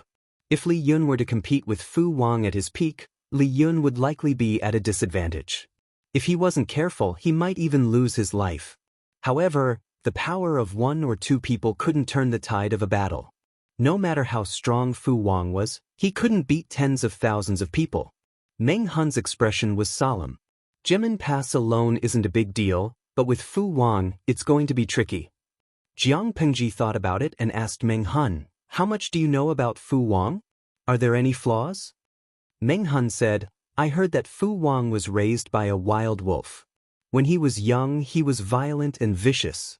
He was raised by a rich aristocratic family in Sangzhou as a pet for deathmatch. The so-called deathmatch is a form of entertainment among the rich aristocrats, similar to cockfighting. The difference is that it's a fight between two prisoners on death row. The winner gets to live. Fu Wang was like that?" Jiang Pengji listened to Meng Hun's explanation without a frown. When she was still a genetic warrior, she had entered the Colosseum to complete the task assigned by her superiors. Between humans and exotic beasts, only the winner had the right to live. What she had experienced was much crueler than Fu Wang's. However, considering the current era, Fu Wang's experience was pitiful enough. And then? How did he become a retainer of the Mengs? You're tuning in to the Wang Lin's Journey YouTube channel. Don't forget to subscribe and join us on this journey to catch the most captivating stories.